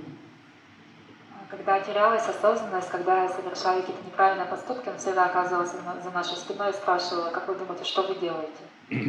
He came by at the kuti at least twice a day and looked, Sometimes I was sitting, and falling asleep, so he opened, and both of us were surprised, yeah. But then he saw that I was sitting, it was okay. But if he caught me sleeping, he would kick me out. Он подходил каждый путь как минимум 2 раза в день, и он исследовал, что я там делаю. Я мог внезапно распахнуть дверь, если я сидел медитировал, все было в порядке. Если я так спал, то меня просто вышвырило оттуда. That's enough. Достаточно. She also asked one question about open marriage, when it's not like registered marriage, just you are in a relationship like a boyfriend and girlfriend, you are living together. What is the Buddhist view of it? Yeah, it's the same thing, yeah. If you're married or not married, if you're registered or not registered, if you're in a relationship, man and woman, are unity, you cannot go and sleep with other men or you cannot go and sleep with other women. Yeah? Это не важно, зарегистрированный брак или нет, все равно, если это мужчина и женщина в союзе, это как бы единое целое, поэтому не нужно идти и искать другого партнера в это время. Неважно, есть регистрация или нет. Если мужчина и женщина договорились, что они могут иметь отношения, они знают об этом, они говорят друг другу это открыто. Okay, it's a bit different. It's when a man and a woman they stay together, but they allow each other to have other partners. So they are like in an open relationship where they can have multiple partners, but they know about it. If I love somebody, I don't want him to sleep outside of our agreement. Yeah, it hurts me. Yeah, we can agree. There's a weaker person and there's a stronger person. Yeah, the weaker person is hurt, and that's why it is not allowed. Если я кого-то люблю, мне причинит боль, если он будет спать с кем-то за пределами наших отношений. В отношениях всегда есть кто-то сильнее, кто-то слабее. Мы можем вредить тому, кто слабее. And Lukta Mahaboa was very clear about it. Yeah, he said, a woman has a vagina, a man has one dick. Yeah, I mean, if a man has 5 dicks, he can have 5 women. But if he has only 1 dick, he can have only 1 woman. One dick? Penis.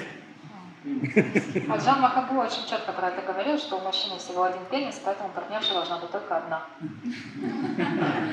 And the same for the woman. If she has 2 vaginas, she can have 2 men, but she has only 1 vagina.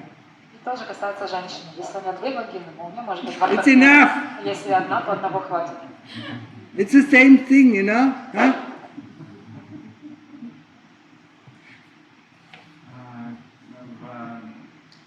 Когда медитируешь, возникают мысли о сексе, и через какое-то время при длительной медитации это начинает порождать страдания.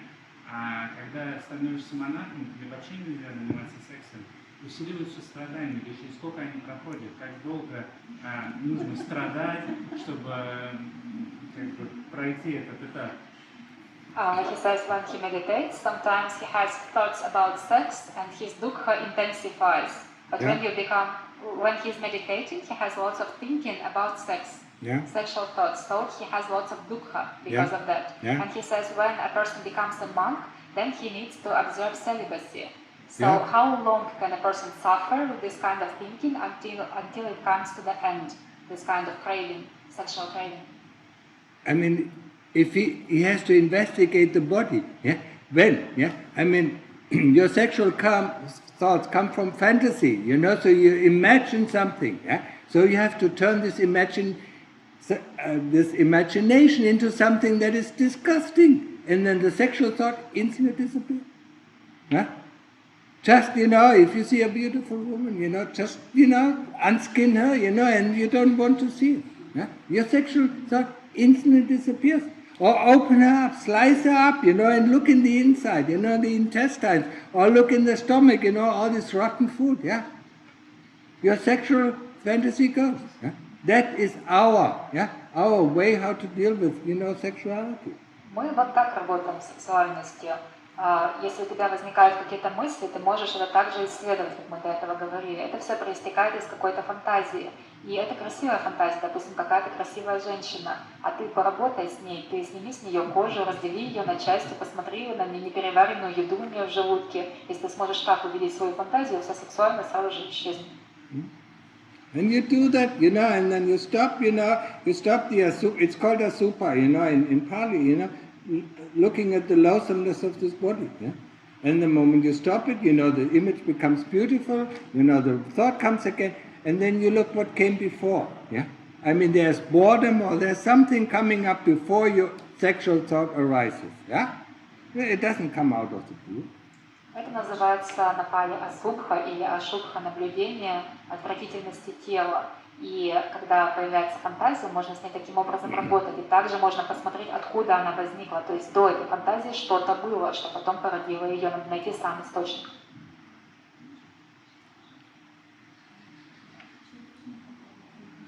Let somebody else, there's a woman, yeah. Huh? With the red hair. Natasha. Когда я познакомилась с буддизмом, сердце легло очень близко, очень родное. Буддизм. Возникло очень чистое, искреннее, осознанное желание быть чистым сампарой. Как я могу это лучше сделать, исходя из того, что я мирянин? Нужно сразу уходить в монастырь? Или нужно в миру какой-то практикой ближе подвинуться к этой выйти из кольца сампары? When she investigated Buddhism, it was very dear to her heart, and she felt instant desire to go out of samsara. And she is asking, what is the best way for her as a lay woman to practice? Should she remain a lay woman, or it's better just to go immediately and become a nun? A Michi, in her case. She cannot become a monk, but she can become a Michi. Yes, of course, it is the best way. Yeah, if your heart, is into Buddhism, then go, go full in. Yeah, and Buddhism is always open. If you see after 2 or 3 years it's not the way, and your desire is too much, then you go back and lay down. No harm done. Конечно, лучше всего стать муичи. Монахиней женщиной стать не может, то она может стать муичи. Вот такой монахиня с 8 предписаниями. Если буддизм откликается вашему сердцу, попробуйте, нырните сразу на глубину. И если вы так проживете 2-3 года, вам, допустим, не понравится, никто вас удерживать не будет, вы всегда можете вернуться назад. Okay. То есть, я правильно поняла, если в монастыре пожить какое-то время, без просто или как? Does it mean that she can stay in a monastery without shaving her head, or she needs to go through full... In the beginning she doesn't have to shave her head, but then she should ask herself why doesn't she want to shave her head? Но поначалу, когда вы живете в монастыре, не надо срезать волосы. Надо задаться вопросом, почему вы не хотите срезать свои волосы. She was also asking if she remains a lay person, what kind of practice can help her to advance to going out from samsara? The same kind of practice I was talking about. Sila, Samadhi, Panya. Да, и я так уже буду говорить, разделился. Вопрос, который до этого был, оставаясь мирянкой, как я могу себя продвинуть в выходе из колеса самсары, та практика, о которой он говорил, Шила Самадхи Панья.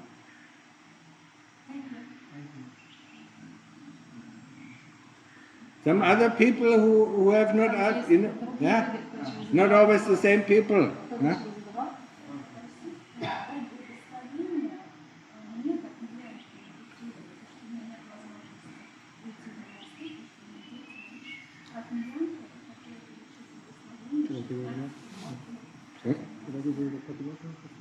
She is asking. Yeah, you can give it. Huh? She is asking if you can give her blessing for her practice to become stronger, because she has a family, she cannot become a nun, but she is asking you to give her some blessing so that she can be very steady in her practice. The blessing that you have to do is to bless yourself, yeah? Be determined, yeah? I mean that every free moment that you have, yeah? That you use for practice. I mean, return to the breath or return to investigation when you see, when you go to the toilet, yeah, or when you take a shower, look at it, I mean, what comes out of this body, yeah?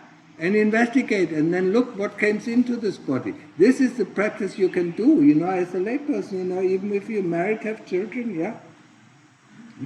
But you have to be determined, yeah? In the morning, in the first thought that you wake up, when you wake up, yeah? You have to tell yourself, I want to practice. Yeah? And then you sit down for at least, half an hour and practice samadhi. And then, before you do anything else, and then you go ahead with your chores. Можно благословить конкретно себя. Важно посвящать практике все свое время. Практика либо дыхания.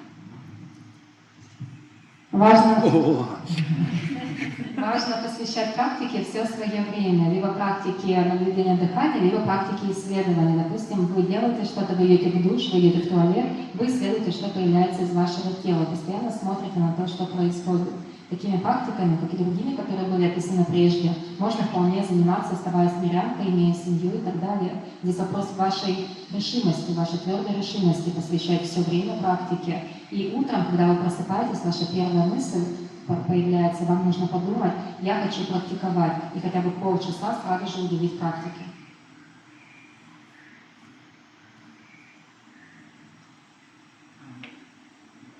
Говорили как раз о практике задавания вопросов, да, откуда это появилось, откуда возникла боль, откуда возник секс.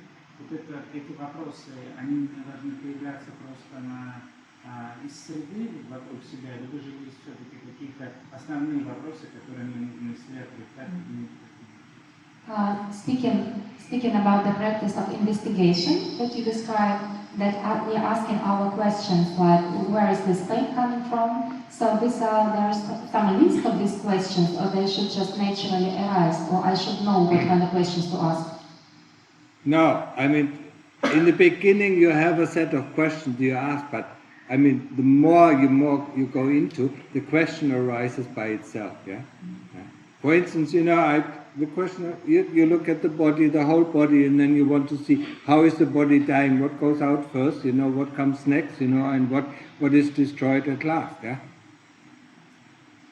Когда вы только начинаете, у вас есть список таких вопросов, вы знаете, какие вопросы задавать. Но чем глубже вы идете в практику, тем больше вопросов возникают сами собой. Может быть, например, вопрос, то есть как будет умирать тело, как оно будет распадаться, в каком порядке, что останется дольше всего. То есть поначалу вы задаете определенные вопросы, а потом уже они будут возникать сами собой. But don't listen to the answers that come from the kilesas. Oh, because I'm sitting not comfortable, that's why there's pain. That is coming from the kilesas. You shut it out. Но главное, не слушайте ответы, которые будут давать ваши клеши. Например, вы можете спросить, откуда эта боль. Клеши вам ответят, потому что я просто неудобно сижу сейчас, я встану, все это исчезнет. Вот такие ответы слушать не надо. Okay? Any more questions? Yeah? Еще вопросы?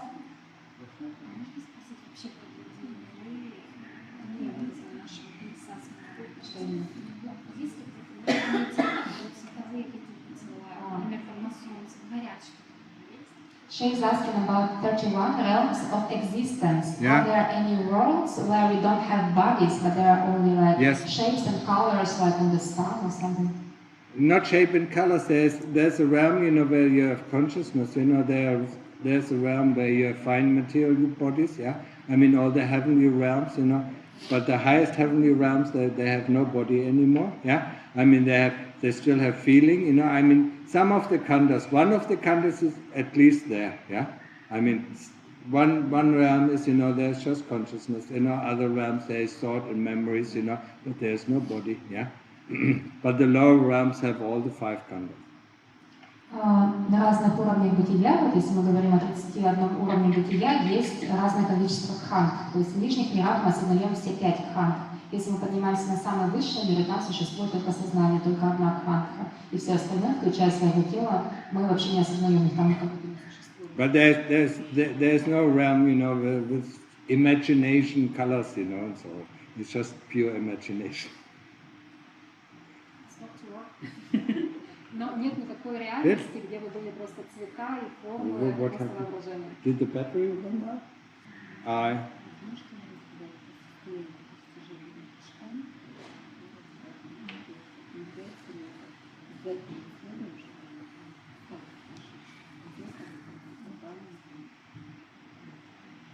She is asking about the experience of jhana. Yeah. The first jhana, second jhana, third jhana, fourth jhana, how is it felt? How do you experience it? And is it important to know all the jhanas, at least 4 jhanas, to become sotapanna, stream entering? Did I talk about the jhana? Он говорила, Джон? No, she's just asking you. Yeah? We don't talk about the jhanas because most people cannot even do the jhanas. Yeah? So if she has jhana experience, I can help her a little bit, but the jhanas are not important. Samadhi, upachara samadhi, apana samadhi, that are important.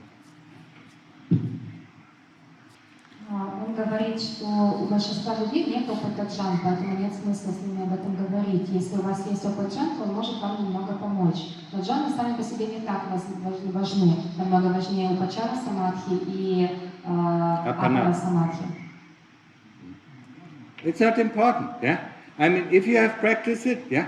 If you just practice the jhanas, in this life it takes you 18 years of solitary practice, yeah? Without seeing anybody, just practicing the jhanas, yeah? Take 18 years. But within these 18 years you can go to Nibbana. So why practice it? 18 years to attain all the jhanas. Yeah, you can practice all the jhanas, yeah? But you have to stay, focused, you have to do it, and there's no outside, yeah? You just focus on one thing. Ну, допустим, если вы хотите развить все джаны, может уйти 18 лет, но это 18 лет, когда вы живете просто в своей хижине, ни с кем не общаетесь, и внешнего мира для вас как будто не существует, только практика. Но за эти 18 лет вы можете испытать нирвану. It's a waste of time. Это трата времени. Again, Upachara Samadhi is also, some people say, fourth jhana is... It is very similar to the fourth jhana, but it is not the fourth jhana. Apana Samadhi is very similar to the eighth jhana, but it is not. It is going even deeper than the eighth jhana. Упачара самадхи может напоминать четвертую джану, но это не четвертая джана. Апана самадхи может напоминать восьмую джану, но она глубже, чем восьмая джана. Поэтому вот эти виды самадхи имеют большое значение. So you don't need to know about it, yeah? Мария, у меня вопрос. Я вот сейчас занялся йогой и чувствую, что йога и медитация очень сильно связаны. Вообще, как физика тела, йога успокаивает тело, а медитация успокаивает ум. И получается очень сильный симбиоз этих двух наук. Йога вообще в использовании, она может помочь в развитии медитации навыков. He says now he started to practice yoga, hatha yoga, like physical exercises, yoga. And he feels like yoga and meditation, they go very much in line. Like yoga helps you to pacify your body, meditation helps you to pacify the mind. What is your opinion about yoga? Can you give some good foundation for meditation? It is very fine. It's yoga tai chi also. Yoga tai chi controls the body. Meditation controls the mind. The mind controls the body. So what is more important? The mind. Ну, давайте так посмотрим. Йога и тайци помогают овладеть телом. Мы овладеваем своим умом. Когда мы овладеваем своим умом, ум может овладеть всем телом. Тогда что является более важным? Овладение умом. Yeah?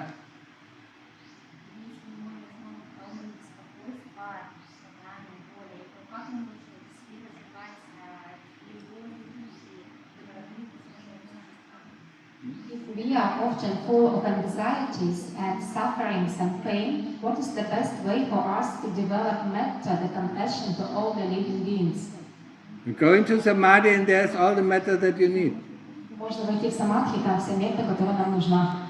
If there is no thought, if there is no memory, there is no past, there is no future, there is no anxiety, and there is no worries.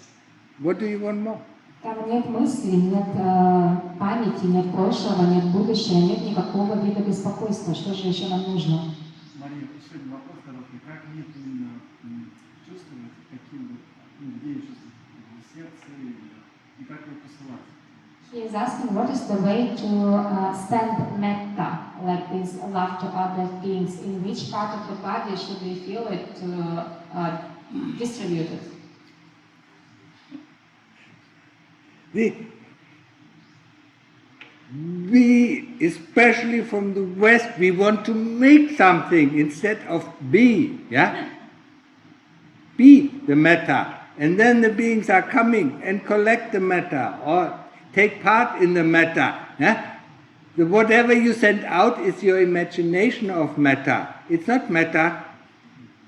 Metta is in the heart, yeah? So you can invite the beings, to take part in the metta in your heart, and then they show you exactly where it is. Мы на Западе постоянно пытаемся что-то сделать, что-то осуществить. Вот эта метта, которую вы якобы посылаете, ее не существует, это просто воображение. Мы стараемся что-то сделать вместо того, чтобы быть. Мы должны сами стать меттой, и тогда существа сами к нам придут, или мы можем их пригласить. Они почувствуют наше сердце полное меттой, и они сами будут брать то, что им нужно. It's the same, you want to control the breath. No, it's observing the breath. Huh? It's not making the breath calm or making the breath, detailed. Yeah? It is observing the breath until the breath becomes calm and detailed, and then we know. Yeah? Это то же самое, когда нас просят наблюдать дыхание, мы вместо этого пытаемся его контролировать, но цель не в том, чтобы сделать его каким-то, цель в том, чтобы наблюдать естественный поток дыхания, пока оно естественным образом не станет очень тонким. The Indians understood them much more than the West. The West is always trying to make, control. Yeah? Yeah? Индийцы понимают больше, чем западные люди, потому что на Западе постоянно пытаются что-то сделать с вещами, как-то контролировать их. Okay, so I take 2 more questions. It's already very late, it's exhausting for me as well, yeah? Еще 2 вопроса максимум, и ему нужно будет идти, он уже тоже очень устал, уже поздно. So who hasn't asked question and is interested, otherwise, 2 more questions, yeah? I want to ask a question. Yeah? Okay. Sometimes, the memory always comes to something that happened in the past. Yeah. It always wants to correct something. Sometimes we can correct the action, but I feel it's also like cause and effect. So it's better just to leave the past and close the door. Is it right? Yes. Just, sometimes, you cannot correct what happened in the past. What is gone, yeah? And what has not come, is not of interest to us. We are present moment.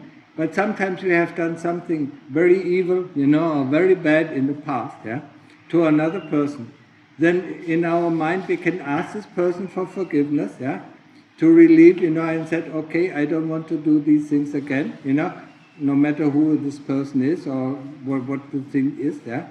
And then you do that for 3 times and then you forget about it, yeah? Because otherwise it constantly comes and it bothers us, yeah? And that's the kilesas bringing up, yeah?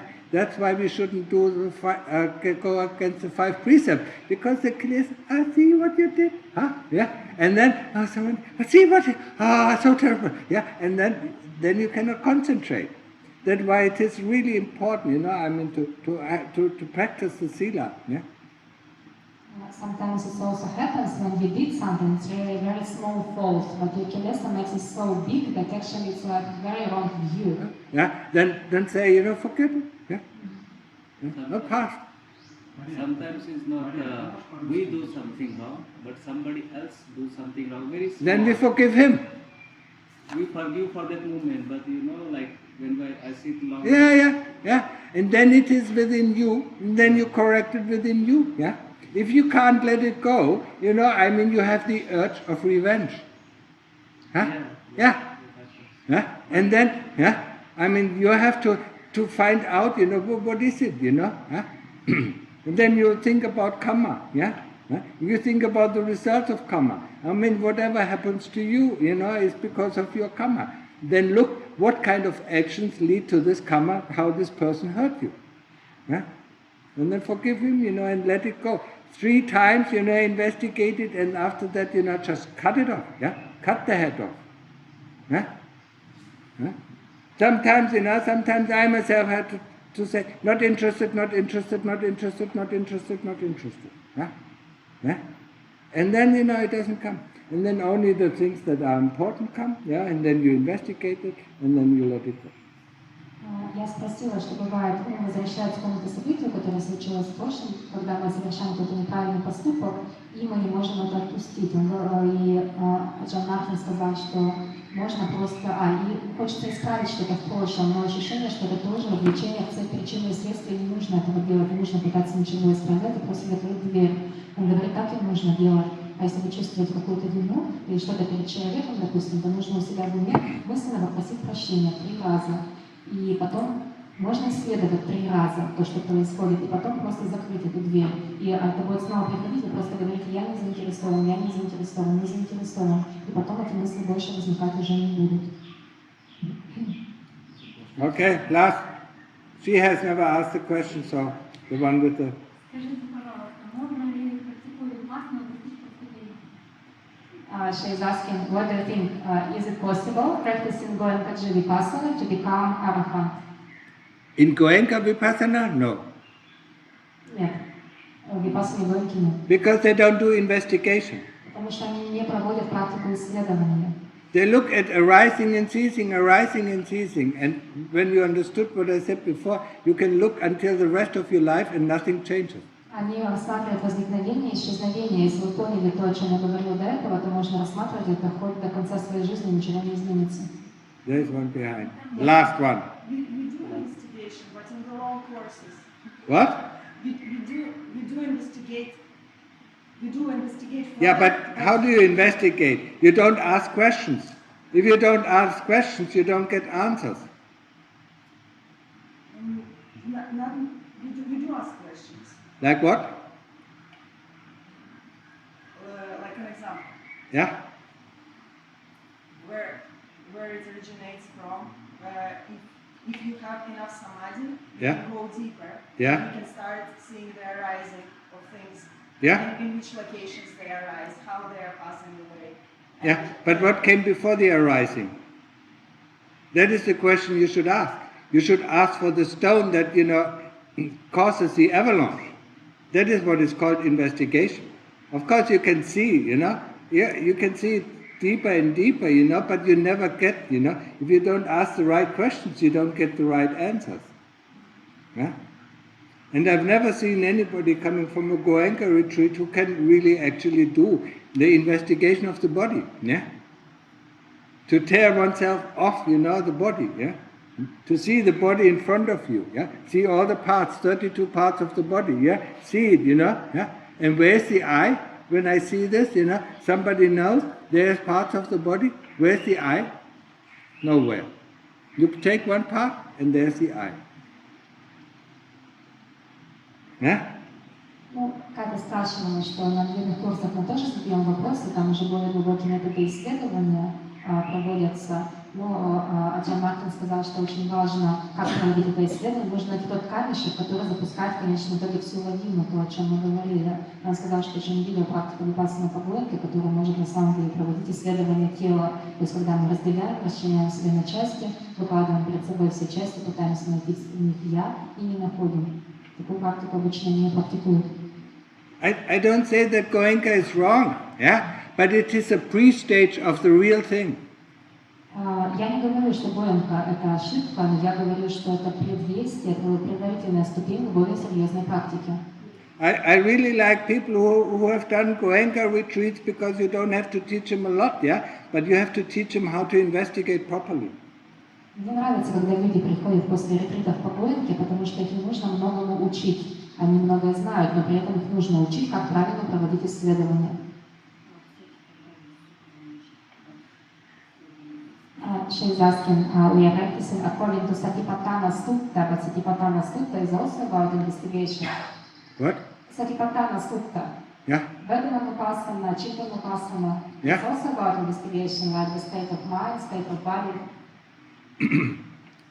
There's hardly anybody who understands the Satipatthana.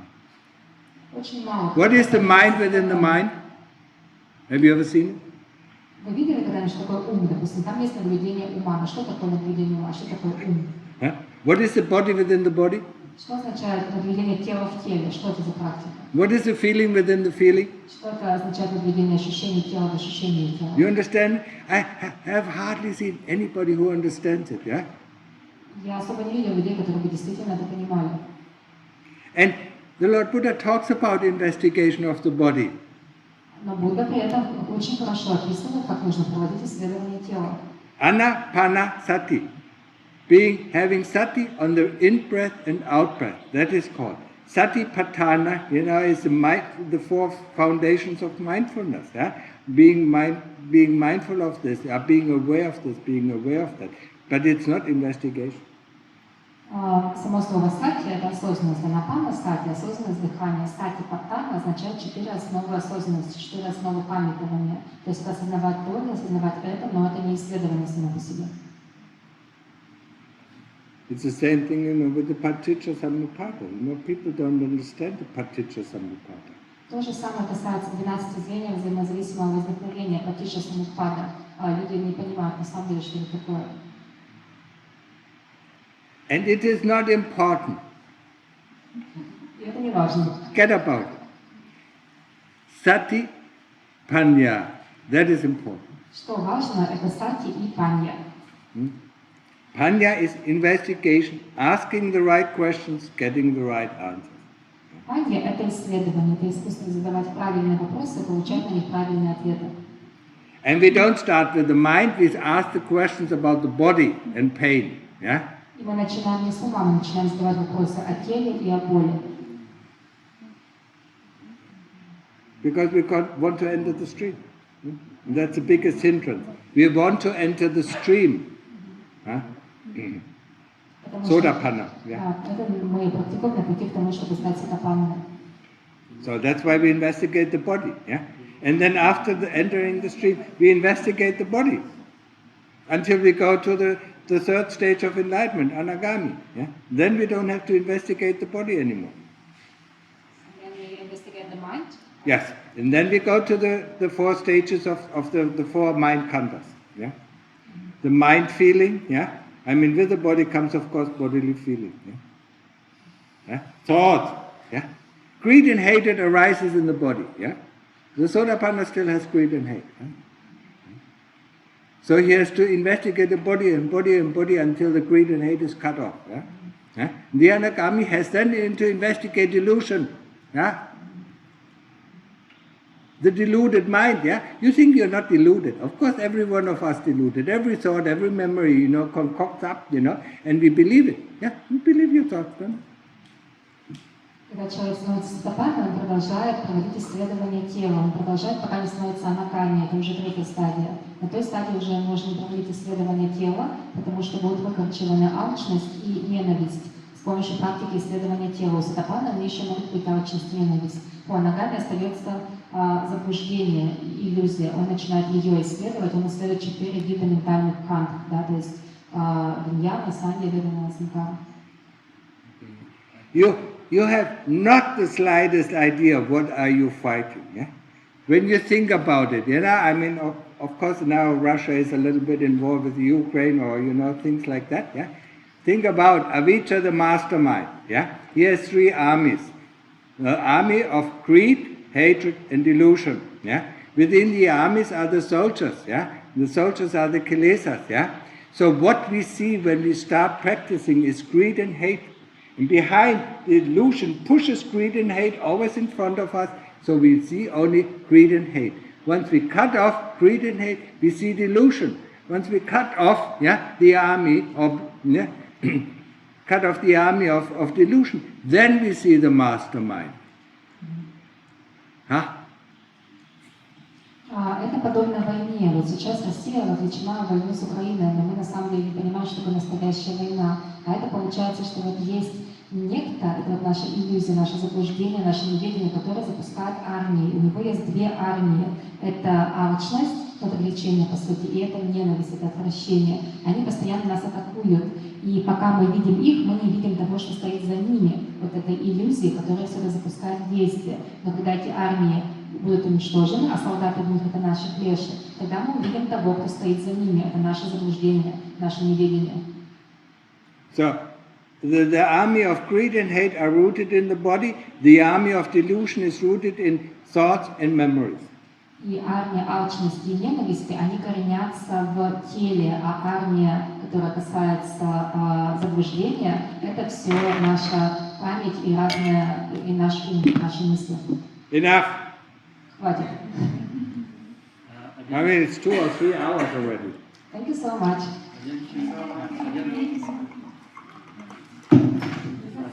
We'll ask forgiveness. Yeah, now you can offer the things. If you still want to offer them. Yes, yes. What is it? All drinks or what? Juices. No, it's a lot of and food. some Just toilet leave No, it no. in there. Then just put it here. Yeah. There's food in there. Yeah.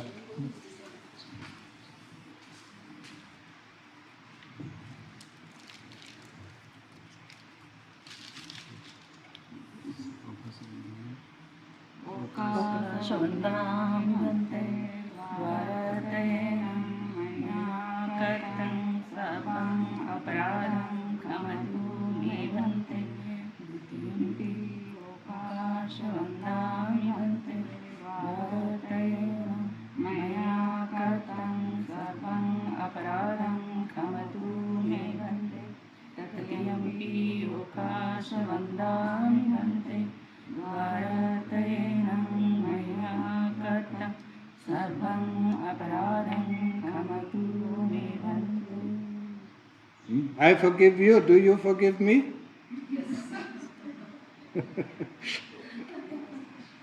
Okay, so. Huh?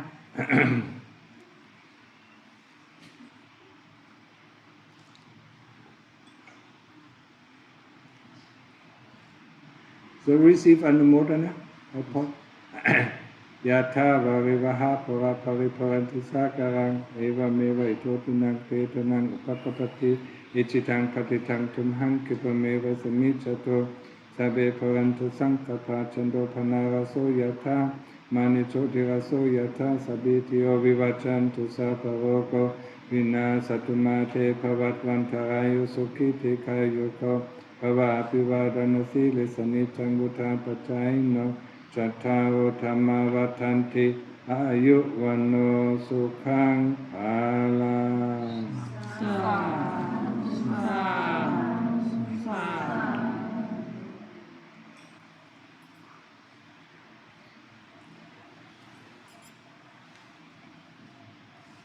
Okay, go in peace.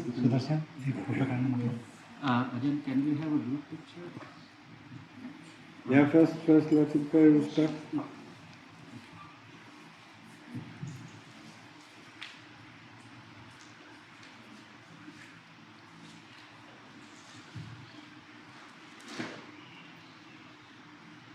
Yeah? I don't know how you want to have a group picture when the people sit here and I sit here. So, we'll just turn around. What? We can turn around. Yeah, you can turn around, yeah. Just turn around and Yeah. But hurry up, yeah. I'm getting tired. Просто развернемся на своих местах.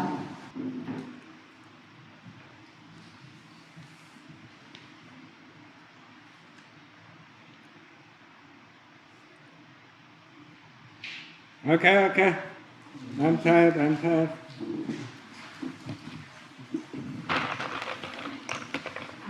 Thank you very much for giving us time and answering our questions. I just wanted to share, I read part of your book, Way to the Heart, and I really liked it.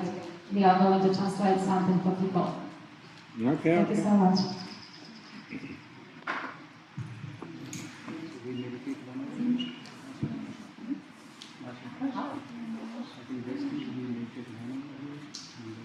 Yeah, you can take the books, with you, yeah.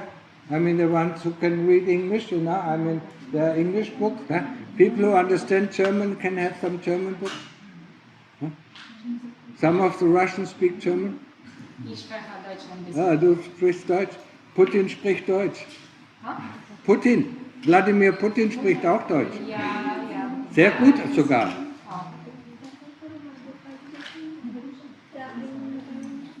Ajahn, What? can we meditate here? Yeah. Or is it busy? It's already 6 o'clock. Come tomorrow morning. Yeah. Tomorrow morning? You can meditate the whole day. Yeah. But now it is, we want, for our people who are there, to make it quiet. Yeah. So that's why we normally close the gate at 6 o'clock. Yeah. But you can come anytime tomorrow, the day after tomorrow, and practice here as long as you want. Yeah. Здесь есть книги, вот тут на английском языке можно взять бесплатно, есть еще на немецком, если кто владеет немецким, тоже можно взять.